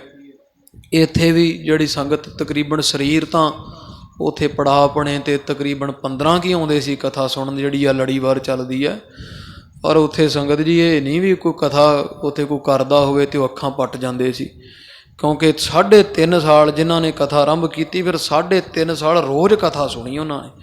ਅਤੇ ਉਹ ਕਥਾ ਸੁਣ ਕੇ ਫਿਰ ਜਿੱਡੀ ਮਰਜ਼ੀ ਵਿਦਾਂਤ ਦਾ ਵੀ, ਜਿਵੇਂ ਕੱਲ੍ਹ ਪ੍ਰਸੰਗੇ ਤਾਂ ਕੁਝ ਵੀ ਨਹੀਂ, ਜਦੋਂ ਧੰਨ ਗੁਰੂ ਨਾਨਕ ਸਾਹਿਬ ਨੇ ਰਾਏ ਬੁਲਾਰ ਨੂੰ ਬ੍ਰਹਮ ਗਿਆਨ ਕਰਾਇਆ ਨਾ, ਜਾਂ ਧੰਨ ਗੁਰੂ ਨਾਨਕ ਸਾਹਿਬ ਨੇ ਧੰਨ ਭਾਈ ਲਹਿਣਾ ਜੀ ਨੂੰ ਬ੍ਰਹਮ ਗਿਆਨ ਦੀ ਦਾਤ ਬਖਸ਼ੀ, ਉਦੋਂ ਫਿਰ ਬੜਾ ਡੂੰਘਾ ਪ੍ਰਸੰਗ ਆਉਂਦਾ, ਉੱਥੇ ਬੜਾ ਹੀ ਡੂੰਘਾ ਪ੍ਰਸੰਗ ਆਉਂਦਾ। ਅਤੇ ਉਹ ਫਿਰ ਜਿਹੜੇ ਕਥਾ ਦੇ ਅਭਿਆਸੀ ਹੋ ਜਾਂਦੇ ਨਾ ਸੁਣਨ ਦੇ, ਫਿਰ ਉਹਨਾਂ ਨੂੰ ਬਹੁਤ ਬਿਰਤੀ ਇਕਾਗਰ ਹੋਣ ਕਰਕੇ, ਕਿਉਂਕਿ ਅਵਸਥਾ ਉੱਥੋਂ ਤੱਕ ਪਹੁੰਚ ਜਾਂਦੀ ਹੈ ਵੀ ਬੁੱਧ ਜਿਹੜੀ ਫਿਰ ਪਕੜਨ ਲੱਗ ਪੈਂਦੀ ਹੈ ਅਰਥਾਂ ਨੂੰ, ਉਹ ਫਿਰ ਸਾਰੀ ਗੱਲ ਨੂੰ ਐਨ ਸੁਤੇ ਸਿੱਧ ਸਮਝਣ ਲੱਗ ਪੈਂਦੇ।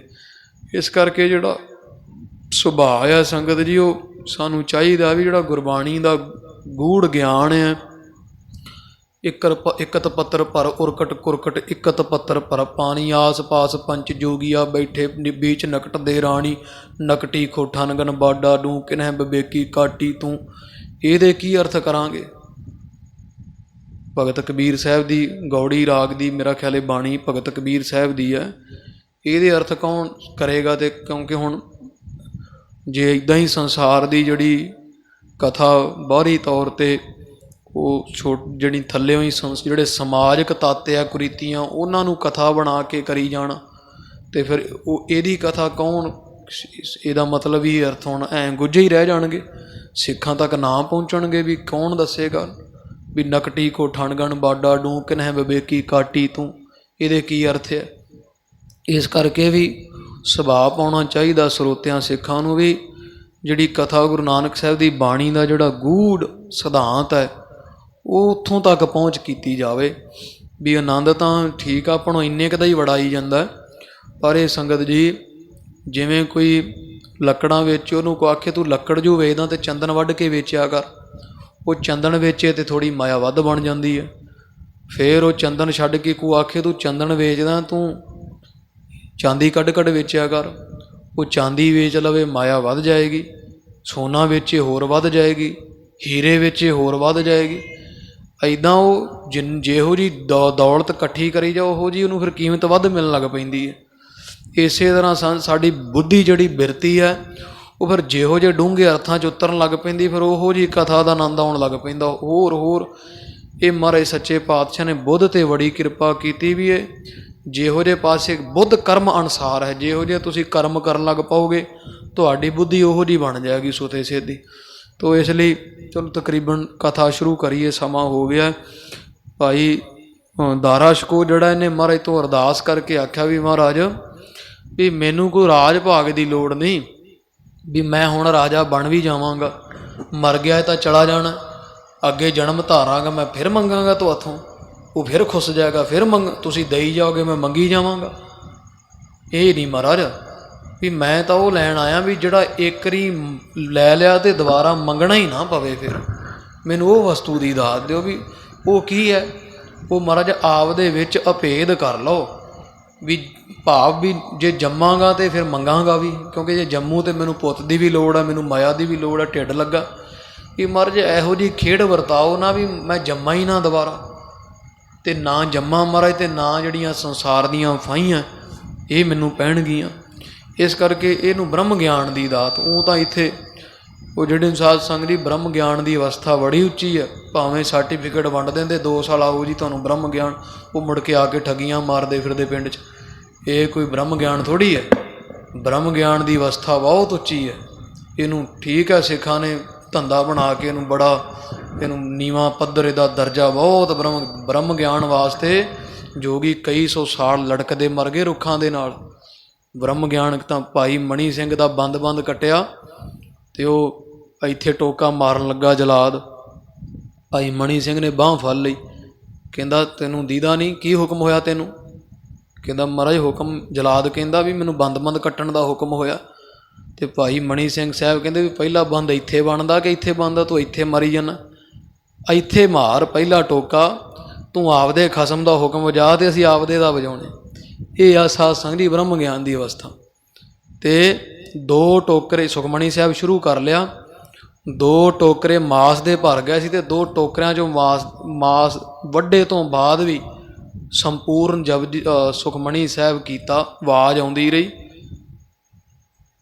ਅਤੇ ਉਹ ਸੁਖਮਣੀ ਸੁਖ ਅੰਮ੍ਰਿਤ ਪ੍ਰਭ ਨਾਮ, ਉਹ ਸਾਰਾ ਸਾਧ ਨਾਮ ਨਿਰਮਲ ਜਾ ਕੇ ਕਰਮ, ਉਹ ਸਾਰਾ ਸੁਖਮਣੀ ਸਾਹਿਬ ਦਾ ਜਾਪ ਕੀਤਾ। ਇਹ ਬ੍ਰਹਮ ਗਿਆਨ ਦੀ ਅਵਸਥਾ ਇਹ ਬਹੁਤ ਉੱਚੀ ਹੈ। ਇਸ ਕਰਕੇ ਬੇਸ਼ੱਕ ਇਹਨੂੰ ਅੱਜ ਉਹ ਧੰਦਾ ਬਣਾਉਣ ਦੇ ਚੱਕਰ 'ਚ ਉਹਦਾ ਪੱਧਰ ਬੜਾ ਨੀਵਾਂ ਲੈ ਜਾਂਦਾ ਹੈ। ਅਤੇ ਇਸ ਕਰਕੇ ਮਹਾਰਾਜ ਸੱਚੇ ਪਾਤਸ਼ਾਹ ਤਾਂ ਨਾਨਕ ਕੋਟਨ ਮੈਂ ਕਉ ਨਾਰਾਇਣ ਜੇ, ਇਹਦਾ ਕਰੋੜਾਂ 'ਚ ਕੋਈ ਵਿਰਲਾ ਐ ਬ੍ਰਹਮ ਗਿਆਨੀ। ਕਿਤੇ ਜੇ ਬ੍ਰਹਮ ਗਿਆਨੀ ਤਾਂ ਸਾਧ ਸੰਗਤ ਜਿਹੜੇ ਦੇਸ਼ 'ਚ ਪੈਦਾ ਹੋ ਜਾਵੇ, ਦੇਸ਼ ਦਾ ਮਾਹੌਲ ਜਿਹੜਾ ਹੈ, ਉਹ ਦੇਸ਼ ਦੀ ਰੀਤੀ ਬਦਲ ਜਾਂਦੀ ਹੈ।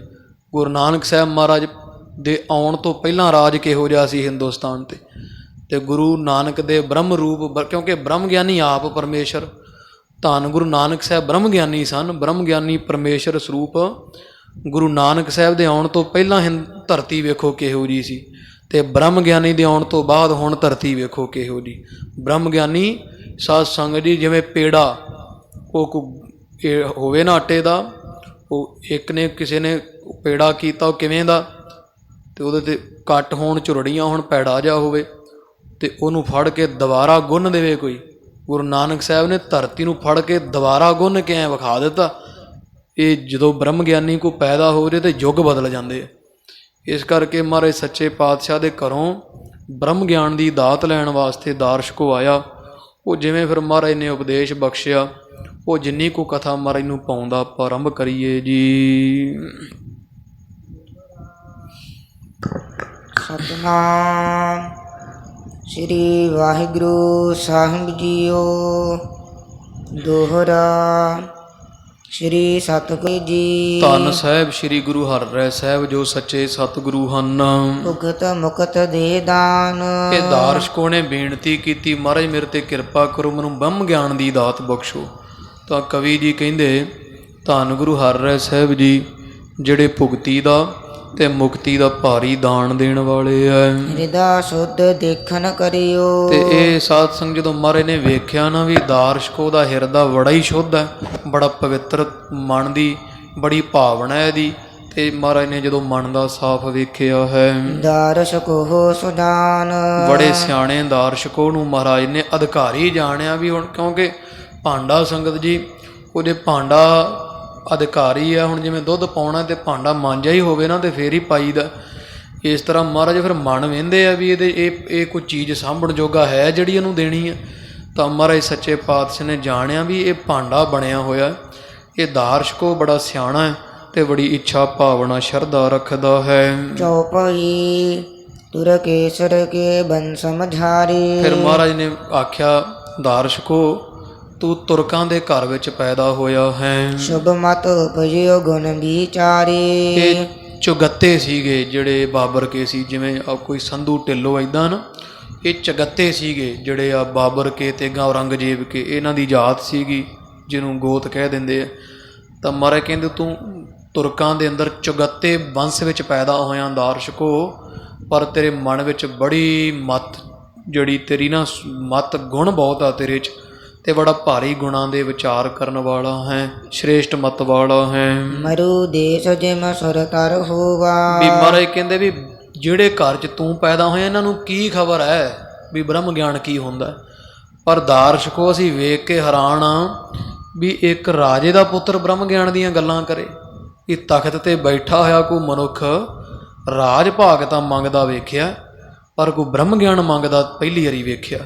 ਸੱਚੇ ਪਾਤਸ਼ਾਹ ਕਹਿੰਦੇ ਦਾਰਸ਼ਕੋ ਇਹ ਤਾਂ ਤੂੰ ਇੱਦਾਂ ਹੋ ਗਿਆ ਵੀ ਜਿਵੇਂ ਰਾਜਸਥਾਨ ਜਾਂ ਜਿਹੜਾ ਕੋਈ ਰੇਤੇ ਦੇ ਵਿੱਚ ਤੇ ਕਲਪਤਰ ਸਵਰਗਾਂ ਦਾ ਰੁੱਖ ਉੱਗ ਪਿਆ ਹੋਵੇ। ਜਿਮ ਕਾਕਨ ਕੀ ਕੋਕਿਲ ਜੋਵਾ। ਜਿਵੇਂ ਕਾਵਾਂ ਦੇ ਘਰ ਵਿੱਚ ਕੋਇਲ ਜੰਮ ਪਈ ਹੋਵੇ, ਇਹ ਤੂੰ ਕਾਵਾਂ ਦੇ ਘਰ ਵਿੱਚ ਕੋਇਲ ਵਾਂਗਰਾਂ ਜੰਮ ਪਿਆ। ਵੀ ਕਾਂ ਦੀ ਆਵਾਜ਼ ਕਿੱਡੀ ਭੈੜੀ ਗੰਧ ਖਾਂਦਾ ਨਾ, ਤੇ ਕੋਇਲ ਦੀ ਆਵਾਜ਼ ਕਿੱਡੀ ਸੁੰਦਰ ਹੁੰਦੀ। ਮਹਾਰਾਜ ਕਹਿੰਦੇ ਦਾਰਸ਼ਕੋ ਤੂੰ ਸ਼ਾਹਜਹਾਨ, ਇਹ ਤਾਂ ਕਾਵਾਂ ਦਾ ਲਾਣਾ ਹੈ, ਤੂੰ ਕਾਵਾਂ ਦੇ ਲਾਣੇ ਵਿੱਚ ਕੋਇਲ ਵਾਂਗਰਾਂ ਜੰਮਿਆ ਹੈ।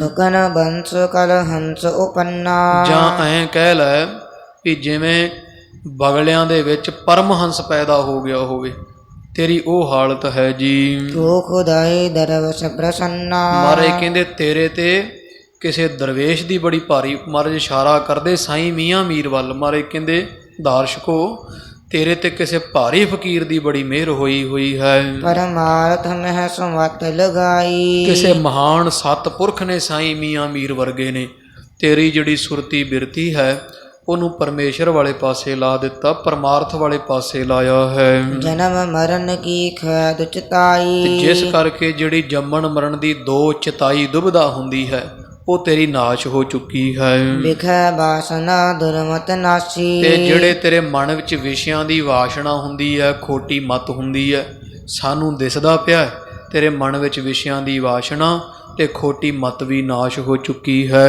ਕਰੀ ਨਿਕੰਦ ਸਰਾ ਗਰ ਫਾਸੀ। ਤੇ ਜਿਹੜੀ ਸ਼ਰਾ ਦੀ ਫਾਈ ਦੂਜੇ ਮੁਸਲਮਾਨਾਂ ਦੇ ਗਲ ਵਿੱਚ ਪਈ ਹੋਈ ਹੈ, ਦੂਜਿਆਂ ਨੂੰ ਮਲੇਸ਼ ਦੱਸਣਾ, ਕਾਫਰ ਦੱਸਣਾ, ਤੇਰੇ ਗਲ ਵਿੱਚੋਂ ਸ਼ਰਾ ਦੀ ਫਾਸੀ ਵੀ ਕੱਟੀ ਹੋਈ ਦੀਦੀ ਹੈ। ਤੂੰ ਦੂਜਿਆਂ ਵਾਂਗੂ ਕੱਟੜਪੰਥੀ ਨਹੀਂ ਹੈ। ਉੱਤਮ ਪੰਥ ਚੱਲਣ ਚਿਤ ਚਾਹਿਓ। ਤੇ ਤੇਰਾ ਜਿਹੜਾ ਹੈ ਨਾ ਮਨ ਉਹ ਉੱਤਮ ਪੰਥ, ਗੁਰੂ ਨਾਨਕ ਸਾਹਿਬ ਦੇ ਇੱਕ ਉੱਤਮ ਪੰਥ ਸੁਣਿਓ ਗੁਰ ਸੰਗਤ ਤੇ ਮਿਲੰਤ ਜਮ ਤਰਾਸ ਮਿਟਾਈ। ਗੁਰੂ ਨਾਨਕ ਸਾਹਿਬ ਦੇ ਦਰ ਘਰ ਜਿਹੜਾ ਉੱਤਮ ਰਸਤਾ ਹੈ ਪਰਮੇਸ਼ਰ ਦੀ ਪ੍ਰਾਪਤੀ ਦਾ, ਉਸ ਰਾਹ ਤੇ ਤੂੰ ਤੁਰਿਆ ਚਾਹੁੰਦਾ ਹੈ। ਪੂਰਬ ਵੱਡ ਭਾਗਨ ਤੇ ਲਹਿਓ। ਦਾਰਸ਼ਕੋ, ਇਹੋ ਜਿਹੀ ਅਵਸਥਾ ਕੋ ਪਿਛਲਾ ਤੇਰਾ ਚੰਗਾ ਕਰਮ ਹੈ, ਵੱਡੇ ਭਾਗਾਂ ਕਰਕੇ ਤੈਨੂੰ ਇਹ ਅਵਸਥਾ ਪ੍ਰਾਪਤ ਹੋਈ ਹੈ। ਭੋਗਨ ਰਾਜ ਸਮਾਜ ਵਿਸਾਲ। ਜਿਹੜਾ ਤੂੰ ਇੰਨੇ ਭੋਗ ਪਦਾਰਥ ਹੈ ਤੇਰੇ ਕੋਲ, ਇੰਨਾ ਭਾਰੀ ਰਾਜ ਭਾਗ ਤੇਰੇ ਕੋਲ ਹੈ, ਸਮਾਜ ਹੈ। ਇਸਤਰੀ ਆਦ ਵਿਸ਼ਿਆਨ ਜੰਜਾਲ। ਵੀ ਰਾਜੇ ਦਾ ਕਿੰਨੀਆਂ ਕਿੰਨੀਆਂ ਰਾਣੀਆਂ ਰੱਖਦੇ ਆ, ਤੂੰ ਰਾਣੀਆਂ ਦਾ, ਇਸ ਤਰ੍ਹਾਂ ਭੋਗਾਂ ਦਾ, ਤਖਤਾਂ ਦਾ, ਹੀਰੇ ਚਾਂਦੀ ਸਭ ਦਾ ਤੂੰ ਜਿਹੜਾ ਮੋਹ ਛੱਡਿਆ ਹੋਇਆ ਹੈ। ਨਾਸ਼ਵੰਤ ਇਹ ਕੇਤਿਕ ਦਿਨ ਕੀ। ਤੇ ਤੂੰ ਸਮਝ ਗਿਆ ਇਹ ਗੱਲ। ਮਾਰੇ ਕਹਿੰਦੇ ਜਿਹੜੇ ਰਾਜ ਭਾਗ ਹੁੰਦੇ ਨਾ ਦਾਰਸ਼ਕੋ, ਇਹ ਤਾਂ ਨਾਸ਼ਵੰਤ ਹੈ, ਇਹ ਤਾਂ ਅੱਜ ਹੈ ਕੱਲ ਨਹੀਂ ਹੈ। ਜਿੰਨਾ ਸਮਾਂ ਸਰੀਰ ਹੈ ਉਹਨਾਂ ਸਮਾਂ ਹੀ ਰਾਜ ਭਾਗ ਹੁੰਦੇ ਹਨ। ਛਿਨ ਭੰਗਰ ਜਿਮ ਓਸਨ ਕਨਕੀ। ਜਿਵੇਂ ਮਾਰੇ ਕਹਿੰਦੇ ਤਰੇਲ ਦੇ ਕਿਣਕੇ ਧੁੱਪ ਚੜੀ ਤੋਂ ਨਾਸ਼ ਹੋ ਜਾਂਦੇ ਆ, ਇਸ ਤਰ੍ਹਾਂ ਤਾਂ ਬਹੁਤ ਥੋੜੇ ਸਮੇਂ ਵਿੱਚ ਸਭ ਕੁਝ ਨਾਸ਼ ਹੋ ਜਾਂਦਾ ਹੈ। ਫਸ ਫਸ ਇਨ ਮਹਿ ਕਸ਼ਟ ਲਹੰਤੀ। ਪਰ ਜਿਹੜੇ ਮੂਰਖ ਲੋਕ ਹੈ ਉਹ ਇਹ ਸੰਸਾਰ ਦੇ ਸੁੱਖਾਂ ਵਿੱਚ ਫਸ ਫਸ ਕੇ ਦੁੱਖ ਲਈ ਜਾਂਦੇ, ਵੀ ਹੈ ਤਾਂ ਤਰੇਲ ਦੀ ਕਣੀ ਆ ਬਸ। ਜਿਵੇਂ ਘਾਹ 'ਤੇ ਜੰਮੀ ਤਰੇਲ ਦਿਨ ਚੜ੍ਹਦਿਆਂ ਸਾਰੀ ਖਤਮ ਹੋ ਜਾਂਦੀ ਹੈ। ਇਹ ਸੰਸਾਰ ਮਾਰੇ ਕਹਿੰਦੇ ਪਈ ਤਰੇਲ ਵਰਗਾ ਅੱਜ ਹੈ ਤੇ ਪਤਾ ਹੀ ਨਹੀਂ ਲੱਗਦਾ ਵੀ 60 70 80 ਸਾਲ ਕਦੋਂ ਲੰਘ ਗਏ ਹੈ, ਕਦੋਂ ਚੜ੍ਹਾਈ ਕਰ ਗਿਆ। ਉਹ ਸਾਰਾ ਕੁਝ ਹੀ ਕੱਲ੍ਹ ਦੀਆਂ ਗੱਲਾਂ ਲੱਗਦੀਆਂ। ਇਹਨੂੰ 70 ਵਰ੍ਹਿਆਂ ਦੇ ਨੂੰ ਪੁੱਛੋ ਵੀ ਤੂੰ ਪਿਛਲੀ ਜ਼ਿੰਦਗੀ ਯਾਦ ਕਰਕੇ ਦੱਸ ਖਾਂ, ਤੇ 2-3 ਘੰਟਿਆਂ 'ਚ ਹੀ ਸਾਰੇ ਜੀਵਨ ਦੀ ਕਥਾ ਸੁਣਾ ਦਿੰਦਾ। ਬਸ ਮਾਰੇ ਕਹਿੰਦੇ ਜਿਵੇਂ ਘਾਹ 'ਤੇ ਤਰੇਲ ਪੈਂਦੀ ਨਾ ਦਾਰਸ਼ਕੋ, ਇਹ ਸੰਸਾਰ ਘਾਹ 'ਤੇ ਪਈ ਹੋਈ ਤਰੇਲ ਵਰਗਾ ਝੱਟ ਹੀ ਨਾਸ਼ ਹੋ ਜਾਂਦਾ ਹੈ। ਸਤਨਾਮ ਕੋ ਨਹਿ ਸਿਮਰੰਤੀ। ਤੇ ਮੂਰਖ ਲੋਕ ਜਿਵੇਂ ਉਹ ਘਾਹ ਦੀ ਤਰੇਲ ਨੂੰ ਸਦੀਵ ਮੰਨ ਲੈਣ ਤੇ ਉਹਦੇ ਤੇ ਟੇਕ ਰੱਖਣ ਵੀ ਇਹੀ ਸਮੁੰਦਰ ਹੈ, ਇਸ ਤਰ੍ਹਾਂ ਮੂਰਖ ਲੋਕ ਇਹ ਛਿਣ ਭੰਗਰੀ ਸੰਸਾਰ ਨੂੰ ਸੱਚ ਮੰਨ ਕੇ ਇਹਦੇ ਵਿੱਚ ਰੁੱਝੇ ਰਹਿੰਦੇ, ਧੀਆਂ ਪੁੱਤਰਾਂ ਵਿੱਚ, ਧਨ ਦੌਲਤ ਵਿੱਚ, ਤੇ ਪਰਮੇਸ਼ਰ ਦਾ ਨਾਮ ਨਹੀਂ ਜਪਦੇ ਹਨ। ਸਾਧ ਸਾਧ ਜਾਂ ਤੇ ਮਤ ਤੇਰੀ। ਮਹਾਰਾਜ ਕਹਿੰਦੇ ਤੂੰ ਰਾਜਾ ਹੋ ਕੇ ਤੇ ਬ੍ਰਹਮ ਗਿਆਨ ਦੀ ਇੱਛਾ ਰੱਖਦਾ। ਮਹਾਰਾਜ ਕਹਿੰਦੇ ਦਾਰਸ਼ਕੋ ਸ਼ਾਬਾਸ਼ ਸ਼ਾਬਾਸ਼, ਤੇਰੀ ਸਦਕੇ ਜਾਈਏ ਤੇਰੀ ਬੁੱਧ ਦੇ, ਤੂੰ ਬੜਾ ਭਾਰੀ ਸਿਆਣਾ ਪੁਰਖ ਹੈ। ਛੁੱਟਣ ਪਰਿਓ ਵਿਸ਼ਿਆਨ ਕੀ ਬੇਰੀ। ਵੀ ਤੂੰ ਵਿਸ਼ਿਆਂ ਦੀ ਬੇੜੀ ਚੋਂ ਛੁੱਟ ਗਿਆ, ਰਾਜਾ ਹੁੰਦਿਆਂ ਹੋਇਆਂ ਵੀ ਤੂੰ ਰਾਜ ਭਾਗ ਦਾ ਰੱਤੀ ਮਾਤਰ ਮੋਹ ਨਹੀਂ ਕੀਤਾ ਹੈ। ਬ੍ਰਹਮ ਆਤਮਾ ਮੈਂ ਥਿਤ ਚਾਹਤ। ਤੇ ਤੂੰ ਬ੍ਰਹਮ ਜਿਹੜਾ ਹੈ ਉਹ ਪਰਮੇਸ਼ਰ ਹੈ, ਉਹ ਬ੍ਰਹਮ ਤੇ ਆਤਮਾ ਉਹਦੇ ਵਿੱਚ ਤੂੰ ਆਪਦੀ ਸਥਿਤੀ ਚਾਹੁੰਦਾ ਹੈ, ਟਿਕਾ ਚਾਹੁੰਦਾ ਹੈ। ਆਨੰਦ ਹੋਣ ਕੋ ਮਹਿਦ ਉਮਾਹਤ। ਤੇ ਆਨੰਦ ਸਰੂਪ ਹੋਣ ਵਾਸਤੇ ਤੂੰ ਬੜਾ ਭਾਰੀ ਇੱਛਾ ਰੱਖਦਾ, ਬੜਾ ਉਤਸ਼ਾਹ ਰੱਖਦਾ ਹੈ। ਤਿਹ ਸਾਧਨ ਸਾਧਤ ਸਭ ਭਾਂਤੀ। ਉਹ ਮਹਾਰਾਜ ਕਹਿੰਦੇ ਵੀ ਦਾਰਸ਼ਕੋ ਉਹ ਬ੍ਰਹਮ ਗਿਆਨ ਦੀ ਪ੍ਰਾਪਤੀ, ਆਨੰਦ ਦੀ ਪ੍ਰਾਪਤੀ ਵਾਸਤੇ ਜਿਹੜੇ ਕੋ ਸਾਧਨ ਕਰਨੇ ਹੁੰਦੇ ਸਾਧੇ ਐ। ਇਸ ਤੇ ਪਰੇ ਅਪਰ ਨਹਿ ਬਾਤੀ। ਵੀ ਇਹਦੇ ਤੋਂ ਗਾਂ ਫਿਰ ਕੋਈ ਗੱਲ ਨਹੀਂ। ਜੇ ਤੂੰ ਸਾਨੂੰ ਪੁੱਛੇ ਵੀ ਬ੍ਰਹਮ ਗਿਆਨ ਤੇ ਪਰਮੇਸ਼ਰ ਵਿੱਚ ਲੀਨ ਹੋਣ ਵਾਸਤੇ ਕੀ ਕਰਨਾ ਚਾਹੀਦਾ, ਮਹਾਰਾਜ ਕਹਿੰਦੇ ਵੀ ਫਿਰ ਪਰਮੇਸ਼ਰ 'ਚ ਲੀਨ ਹੋਣ ਵਾਸਤੇ ਤਾਂ ਫਿਰ ਭਾਈ ਉਦਮ ਕਰਨਾ ਪੈਂਦਾ। ਤੇ ਨਾਮ ਸਿਮਰਨ ਜਿਨੀ ਨਾਮ ਤੇ ਆਇਆ ਗਏ ਮਸਕਤ ਕਾਲੇ, ਤਾਂ ਨਾਮ ਸਿਮਰਨ ਦੀ ਅਭਿਆਸ ਦੀ ਖੇਡ ਹੈ ਦਾਰਸ਼ਕੋ। ਤੇ ਉਹ ਮਾਰੇ ਕਹਿੰਦੇ ਫਿਰ ਇਦੋਂ ਨਾਮ ਤੋਂ ਅੱਗੇ ਤਾਂ ਹੋਰ ਕੋਈ ਗੱਲ ਹੀ ਨਹੀਂ ਨਾ, ਫਿਰ ਗਾਂ ਕੀ ਕਹੀਏ। ਨਾਮ ਸਭ ਤੋਂ ਵੱਡਾ ਹੈ ਤੇ ਨਾਮ ਹੀ ਸਾਰਿਆਂ ਤੋਂ ਉੱਤਮ ਸਾਧਨ ਹੈ ਪਰਮੇਸ਼ਰ ਨੂੰ ਮਿਲਣੇ ਦਾ। ਕਰਬੇ ਲਗਹ ਜੋ ਕਾਰਜ ਰਾਸ। ਮਾਰੇ ਕਹਿੰਦੇ ਵੀ ਜਿਹੜਾ ਕਾਰ ਮੰਨ ਲਓ ਕੋਈ ਬੰਦਾ ਆਪਦਾ ਕੰਮ ਕਰਨ ਲੱਗੇ, ਕਿਸੇ ਕੰਮ ਨੂੰ ਹੱਥ ਪਾ ਲਵੇ ਤਾਂ ਤਾਹੇ ਸਹਾਇਕ ਚਾਹੀਏ ਪਾਸ। ਤੇ ਕੰਮ ਜੇ ਵੱਡਾ ਹੋਵੇ ਤੇ ਉਹਨੂੰ ਇੱਕ ਬੰਦਾ ਤਾਂ ਚਾਹੀਦਾ ਨਾ ਕੋਲ। ਜਿਵੇਂ ਕੋਈ ਸਾਧ ਸੰਗਤ ਇੱਥੋਂ ਤੁਸੀਂ ਕੋਈ ਬਲਬ ਵੀ ਲਾਉਣਾ ਹੋਵੇ ਤੇ ਪੌੜੀ ਇੱਕ ਫੜਨ ਵਾਲਾ ਚਾਹੀਦਾ, ਤੇ ਉਹ ਬਲਬ ਉੱਤੇ ਲਾਉਣਾ ਤਾਂ ਕੋਈ ਹੱਥ ਕਰਕੇ ਚੀਜ਼ ਤਾਂ ਫੜ ਲਈਏ। ਤਾਂ ਮਹਾਰਾਜ ਕਹਿੰਦੇ ਵੀ ਕਈ ਕੰਮ ਇਹੋ ਜਿਹੇ ਹੁੰਦੇ ਦਾਰਸ਼ਕੋ ਜਿਹੜੇ ਇਕੱਲਿਆਂ ਤੋਂ ਨਹੀਂ ਹੁੰਦੇ, ਤੇ ਉਹ ਕੰਮ ਪੂਰਾ ਕਰਨ ਵਾਸਤੇ ਨਾਲ ਕੋਈ ਸਹਾਇਤਾ ਕਰਨ ਵਾਲਾ ਚਾਹੀਦਾ ਹੁੰਦਾ ਹੈ। ਜਗ ਮਹਿ ਉੱਚਾ ਵਚ ਜਿਹ ਕਾਜ। ਇਸੇ ਤਰ੍ਹਾਂ ਸੰਸਾਰ 'ਚ ਜਿਹੜੇ ਵੱਡੇ ਤੇ ਛੋਟੇ ਜਿਹੜੇ ਕੰਮ ਆਖੇ ਜਾਂਦੇ ਆ, ਲੋਕ ਪ੍ਰਲੋਕਨ ਕੈ ਸੁਖ ਸਾਜ। ਤੇ ਉਹਨਾਂ ਕੰਮਾਂ ਵਿੱਚ ਕੋਈ ਸਹਾਇਤਾ ਕਰਨ ਵਾਲਾ ਚਾਹੀਦਾ। ਵੀ ਜਿਵੇਂ ਹੁਣ ਕੋਈ ਕਾਰਜ ਕਰਨਾ ਸੰਗਤ ਜੀ ਦੇ ਇਕੱਲਾ ਨਹੀਂ ਨਾ ਕੋਈ ਵੀ ਕਰ ਸਕਦਾ ਗਾ। ਵਟਾਂ ਪਾਉਣੀਆਂ ਜੰਦਰਾ ਹੀ ਖਿੱਚਣਾ ਹੋਵੇ, ਕਈ ਬੜੇ ਕਾਰਜ ਜਿਹੜੇ ਇਕੱਲਾ ਨਹੀਂ ਕਰ ਸਕਦਾ, ਕੋਈ ਅੱਗੋਂ ਖਿੱਚਣ ਵਾਲਾ ਚਾਹੀਦਾ। ਤਾਂ ਮਹਾਰਾਜ ਕਹਿੰਦੇ ਵੀ ਜਿਵੇਂ ਸੰਸਾਰ ਦੇ ਕੰਮ ਹੈ, ਉਹ ਕਈ ਕੰਮ ਇਹੋ ਜਿਹੇ ਜਿਹੜੇ ਇਕੱਲਾ ਨਹੀਂ ਬੰਦਾ ਕਰ ਸਕਦਾ। ਇਸੇ ਤਰ੍ਹਾਂ ਦਾਰਸ਼ਕੋ ਇਹ ਪਰਲੋਕ ਦੇ ਵੀ ਜਿਹੜੇ ਪਰਲੋਕ ਦਾ ਜਿਹੜਾ ਸੁੱਖ ਹੈ ਨਾ, ਇਹ ਜੇ ਕੋ ਆਖੇ ਨਾ ਮੈਂ ਕੱਲਾ ਪਾ ਲਵਾਂਗਾ ਤੇ ਕੱਲੇ ਦੇ ਵੱਸ ਦੀ ਗੱਲ ਨਹੀਂ ਹੁੰਦੀ ਹੈ। ਕਿਤਕ ਸਹਾਇਕ ਬਿਨ ਨਹਿ ਹੋਤ। ਉਹ ਕੁਝ ਕੁ ਮਹਾਂਪੁਰਖ ਜਿਹੜੇ ਹੁੰਦੇ ਆ ਉਹ ਸਹਾਇਤਾ ਕਰ ਦੇਣ ਤੇ ਜਰਾ ਸੌਖਾ ਉਹ ਕੰਮ ਹੋ ਜਾਂਦਾ। ਵੀ ਜਿਵੇਂ ਵਾਟੀ ਪਾਉਣੀ ਸਾਧ ਸੰਗਤ ਜੀ ਕੱਲਾ ਪਾਵੇ ਤੇ ਕਈ ਨਾਲ ਪਾਏਗਾ ਨਾ, ਕਿੱਡਾ ਔਖਾ ਪਾਏਗਾ। ਤੇ ਉਹਨੂੰ ਜੰਦਰੀ ਫੜਾ ਦੇ, ਇੱਕ ਜਣਾ ਅੱਗੋਂ ਖਿੱਚਣ ਲੱਗ ਪਏ ਤੇ ਇੱਕ ਲਾਈ ਜਾਵੇ ਢੋ ਮਿੱਟੀ ਨੂੰ ਤੇ ਝਾਟੀ ਵੱਟ ਪੂਰੀ ਹੋ ਜਾਂਦੀ। ਤਾਂ ਮਾਰੇ ਕਹਿੰਦੇ ਵੀ ਇੱਦਾਂ ਦਾਰਸ਼ਕੋ ਵੀ ਕੁਝ ਕੰਮ ਜਿਹੜੇ ਆ ਜਿਵੇਂ ਪ੍ਰਲੋਕ ਦਾ ਕਾਰਜ ਹੈ ਨਾ ਸਵਾਰਨਾ, ਇਹ ਕੱਲਿਆਂ ਦੇ ਕਈ ਵਾਰੀ ਵੱਸ ਨਹੀਂ ਰਹਿ ਜਾਂਦਾ ਹੈ। ਨਿਸਫਲ ਜਾਏ ਆਰੰਭ ਉਦੋਤ। ਐਵੇਂ ਜੇ ਆਪ ਆਰੰਭ ਕੀਤਾ ਹੋਵੇ, ਕੱਲਾ ਹੀ ਕੋਈ ਸ਼ੁਰੂ ਕਰਕੇ ਬਹਿ ਜਾਏ ਤੇ ਉਹ ਸਮਾਂ ਪਾ ਕੇ ਸਫਲ ਨਹੀਂ ਹੁੰਦਾ, ਵਿੱਚੇ ਰਹਿ ਜਾਂਦਾ ਹੈ। ਕੀਤਕ ਹੈ ਦੋ ਸਾਧਿ ਮਹਾਨ। ਤੇ ਕਈ ਕੰਮ ਫਿਰ ਸੰਸਾਰ ਤੇ ਨਿੱਕੇ ਐ, ਉਹ ਕੱਲਿਆਂ ਤੋਂ ਨਹੀਂ ਹੁੰਦੇ। ਤੇ ਮਹਾਰਾਜ ਕਹਿੰਦੇ ਵੀ ਇਹ ਤਾਂ ਗੁਰੂ ਨਾਨਕ ਸਾਹਿਬ ਦੀ ਪ੍ਰਾਪਤੀ ਪਰਮੇਸ਼ਰ ਦੀ ਦਾ ਕੰਮ ਤਾਂ ਫਿਰ ਕਿੱਡਾ ਵੱਡਾ ਹੋਵੇਗਾ। ਵੀ ਜਿਹਦੇ ਨਾਲ ਜੰਮਣ ਮਰਨ ਕੱਟਿਆ ਜਾਂਦਾ ਹੈ, ਉਹ ਬਹੁਤ ਭਾਰੀ ਕਠਿਨ ਕਾਰਜ ਹੁੰਦਾ ਹੈ। ਕਰ ਸਕਹਿ ਜੇ ਸਮਰੱਥਵਾਨ। ਮਹਾਰਾਜ ਕਹਿੰਦੇ ਵੀ ਕੋਈ ਸਮਰੱਥ ਹੋਵੇ ਤੇ ਉਹ ਕੰਮ ਵੱਡਾ ਆਪ ਕੱਲਾ ਕਰ ਲੈਂਦਾ। ਵੀ ਕਈ ਸਮਰੱਥ ਹੁੰਦੇ ਆ, ਉਹ ਕੱਲੇ ਕੰਮ ਕਰ ਸਕਦੇ ਆ, ਪਰ ਜਿਹੜੇ ਸਮਰੱਥਾ ਨਹੀਂ ਜਿਨ੍ਹਾਂ ਵਿੱਚ, ਉਹਨਾਂ ਤੋਂ ਕੱਲਿਆਂ ਤੋਂ ਆਪ ਕਾਰਜ ਨਹੀਂ ਹੁੰਦਾ ਹੈ। ਜਿਨ ਕੋ ਮਿਲੇ ਸਹਾਇਕ ਭਾਰੀ। ਤੇ ਕਹਿੰਦੇ ਜੇ ਮੰਨ ਲਓ ਕਿਸੇ ਨੂੰ ਸਹਾਇਤਾ ਕਰਨ ਵਾਲਾ ਕੋਈ ਭਾਰੀ ਚੰਗਾ ਮਿਲ ਜਾਵੇ ਤਾਂ ਸੋ ਸਭ ਕਾਰਜ ਕਰਹਿ ਸੁਖਾਰੀ। ਉਹ ਸਾਰੇ ਕਾਰਜ ਕਰ ਲੈਂਦੇ। ਵੀ ਕਿਸੇ ਦੀ ਕੋਈ ਸਹਾਇਤਾ ਕਰਨ ਵਾਲਾ ਆ ਜਾਵੇ ਨਾ ਤੇ ਉਹਦਾ ਕੰਮ ਪੂਰਾ ਹੋ ਜਾਂਦਾ ਹੈ। ਨਹੀਂ ਸਹਾਇਕ ਸਮਰੱਥ ਨਾਹੀ। ਤੇ ਇਸ ਤਰ੍ਹਾਂ ਮਹਾਰਾਜ ਸੱਚੇ ਪਾਤਸ਼ਾਹ ਕਹਿੰਦੇ ਵੀ ਹੁਣ ਕਲਯੁਗ ਦਾ ਸਮਾਂ ਦਾਰਸ਼ਕੋ, ਕਲਯੁਗ ਦੇ ਵਿੱਚ ਕੋਈ ਮਨੁੱਖ ਸਮਰੱਥ ਨਹੀਂ ਹੈ ਵੀ ਜਿਹੜਾ ਇਕੱਲਾ ਹੀ ਪਾਰ ਲੰਘ ਜਾਵੇਗਾ ਸੰਸਾਰ ਤੋਂ। ਇਸ ਤਰ੍ਹਾਂ ਮਹਾਰਾਜ ਕਹਿੰਦੇ ਵੀ ਕਲਯੁਗ ਦੇ ਸਮੇਂ ਵਿੱਚ ਕੋਈ ਅੱਜ ਪੂਰਾ ਨਹੀਂ, ਸਾਰੇ ਹੀ ਵਿਚਾਰੇ ਇੱਕ ਦੂਜੇ ਦਾ ਆਸਰਾ ਲੱਭਦੇ ਫਿਰਦੇ ਆ। ਸੰਸਾ ਹੈ ਤਿਸ ਕਾਰਜ ਮਾਹੀ। ਤੇ ਜਿਹੜਾ ਇਕੱਲਾ ਹੀ ਤਰਨਾ ਚਾਹੇਗਾ ਉਹਦੇ ਸੰਸਾ ਹੋ ਜਾਵੇਗਾ ਵੀ ਕੰਮ ਪੂਰਾ ਹੋਵੇ ਕਿ ਨਾ ਹੋਵੇ। ਇਸੇ ਤਰ੍ਹਾਂ ਜਿਹੜਾ ਇਕੱਲਾ ਹੀ ਪਰਮਾਰਥ ਦੀ ਪਰਮੇਸ਼ਰ ਦੀ ਪ੍ਰਾਪਤੀ ਕਰਨ ਤੁਰ ਪੈਂਦਾ ਹੈ, ਉਹ ਫਿਰ ਸ਼ੰਕਾ ਹੁੰਦਾ। ਮਹਾਰਾਜ ਕਹਿੰਦੇ ਵੀ ਕੀ ਹੈ, ਪੂਰਾ ਹੋ ਵੀ ਸਕਦਾ ਹੈ ਤੇ ਹੋ ਸਕਦਾ ਵਿੱਚ ਹੀ ਰਹਿ ਸਕਦਾ ਹੈ। ਹੋਏ ਸਹਾਇਕ ਸਮਰੱਥ ਭਾਰੂ। ਤੇ ਜੇ ਕੋਈ ਵੱਡਾ ਭਾਰਾ ਸਾਧੂ, ਕੋਈ ਮਹਾਤਮਾ ਉਹ ਬੰਦੇ ਦੀ ਸਹਾਇਤਾ ਕਰ ਦੇਵੇ ਪਰਮੇਸ਼ਰ ਦੀ ਪ੍ਰਾਪਤੀ ਵਿੱਚ, ਤਬ ਕਾਰਜ ਨਿਸ਼ਚਿੰਤ ਸੁਧਾਰੋ। ਫਿਰ ਉਹ ਕਾਰਜ ਭਲੀ ਵਿਧ ਚੰਗਾ ਸੋਹਣਾ ਸੁਧਾਰਿਆ ਜਾਂਦਾ ਹੈ, ਪੂਰਾ ਹੋ ਜਾਂਦਾ ਹੈ। ਜੋ ਕਾਰਜ ਬ੍ਰਹਮ ਗਿਆਨ ਵਿਸਾਲਾ। ਤਾਂ ਮਹਾਰਾਜ ਕਹਿੰਦੇ ਜਿਹੜਾ ਇਹ ਕਾਰਜ ਹੈ ਨਾ ਬ੍ਰਹਮ ਗਿਆਨ ਦਾ, ਬ੍ਰਹਮ ਗਿਆਨ ਦੀ ਪ੍ਰਾਪਤੀ ਦਾ ਦਾਰਸ਼ਕੋ, ਇਹ ਕਾਰਜ ਬਹੁਤ ਵੱਡਾ ਹੈ, ਸਾਰੇ ਕਾਰਜਾਂ ਤੋਂ ਵੱਡਾ ਹੈ। ਸਤਿਨਾਮ ਤੇ ਪੁਰਹਿ ਸੁਖਾਲਾ। ਤੇ ਇਹ ਕੰਮ ਪੂਰਾ ਹੁੰਦਾ ਸਤਿਨਾਮ ਤੋਂ, ਵਾਹਿਗੁਰੂ ਵਾਹਿਗੁਰੂ ਦੇ ਸਿਮਰਨ ਤੋਂ ਇਹ ਬ੍ਰਹਮ ਗਿਆਨ ਦਾ ਕਾਰਜ ਪੂਰਾ ਹੋ ਸਕਦਾ ਹੈ। ਸੋ ਸਤਿਨਾਮ ਸਤਿਗੁਰੂ ਪਾਸ। ਤੇ ਫਿਰ ਨਾਮ ਕਿਹਦੇ ਕੋਲ ਹੈ? ਨਾਨਕ ਕਹਿ ਘਰ ਕੇਵਲ ਨਾਮ। ਤਾਂ ਮਰੇ ਕਹਿੰਦੇ ਵੀ ਨਾਮ ਧੰਨ ਗੁਰੂ ਨਾਨਕ ਸਾਹਿਬ ਕੋਲ ਹੈ। ਵੀ ਜਿਹੜਾ ਪਰਮੇਸ਼ਰ ਦੀ ਪ੍ਰਾਪਤੀ ਹੈ ਨਾ, ਉਹ ਨਾਮ ਤੋਂ ਬਿਨਾਂ ਤਾਂ ਹੋ ਨਹੀਂ ਸਕਦੀ। ਤੇ ਨਾਮ ਧੰਨ ਗੁਰੂ ਨਾਨਕ ਸਾਹਿਬ ਮਹਾਰਾਜ ਦੇ ਘਰ ਹੈ। ਜਿਸ ਕੋ ਬਖਸ਼ਹਿ ਕਰਹਿ ਪ੍ਰਕਾਸ਼। ਤੇ ਗੁਰੂ ਨਾਨਕ ਸਾਹਿਬ ਜੀ ਜਿਹਨੂੰ ਬਖਸ਼ ਦੇਣ ਨਾਮ ਦੀ ਦਾਤ, ਉਹਦੇ ਅੰਦਰ ਹੀ ਬ੍ਰਹਮ ਗਿਆਨ ਪ੍ਰਕਾਸ਼ ਹੋ ਜਾਂਦਾ ਹੈ। ਜਿਸ ਕੋ ਸਭ ਸੁਖੈਨ ਹੋਏ ਜਾਵੇ। ਤੇ ਉਹਨੂੰ ਕੁਝ ਔਖਾ ਨਹੀਂ ਲੱਗਦਾ, ਉਹਨੂੰ ਬ੍ਰਹਮ ਗਿਆਨ ਸੁਖੈਣਾ ਹੀ ਪ੍ਰਾਪਤ ਹੋ ਜਾਂਦਾ ਹੈ ਜੀ। ਅਨੇਕ ਬਿਘਨ ਦੇ ਹੱਥ ਬਚਾਵੇ। ਤੇ ਫਿਰ ਗੁਰੂ ਮਹਾਰਾਜ ਕਹਿੰਦੇ ਵਾੜ ਵਰਗਾ ਹੁੰਦਾ ਹੈ, ਸਿੱਖ ਦੀ ਵਾੜ ਹੈ ਗੁਰੂ, ਤੇ ਸਿੱਖ ਨੂੰ ਹੱਥ ਦੇ ਕੇ ਡਿੱਗਣ ਤੋਂ ਬਚਾਉਂਦਾ ਰਹਿੰਦਾ ਹੈ।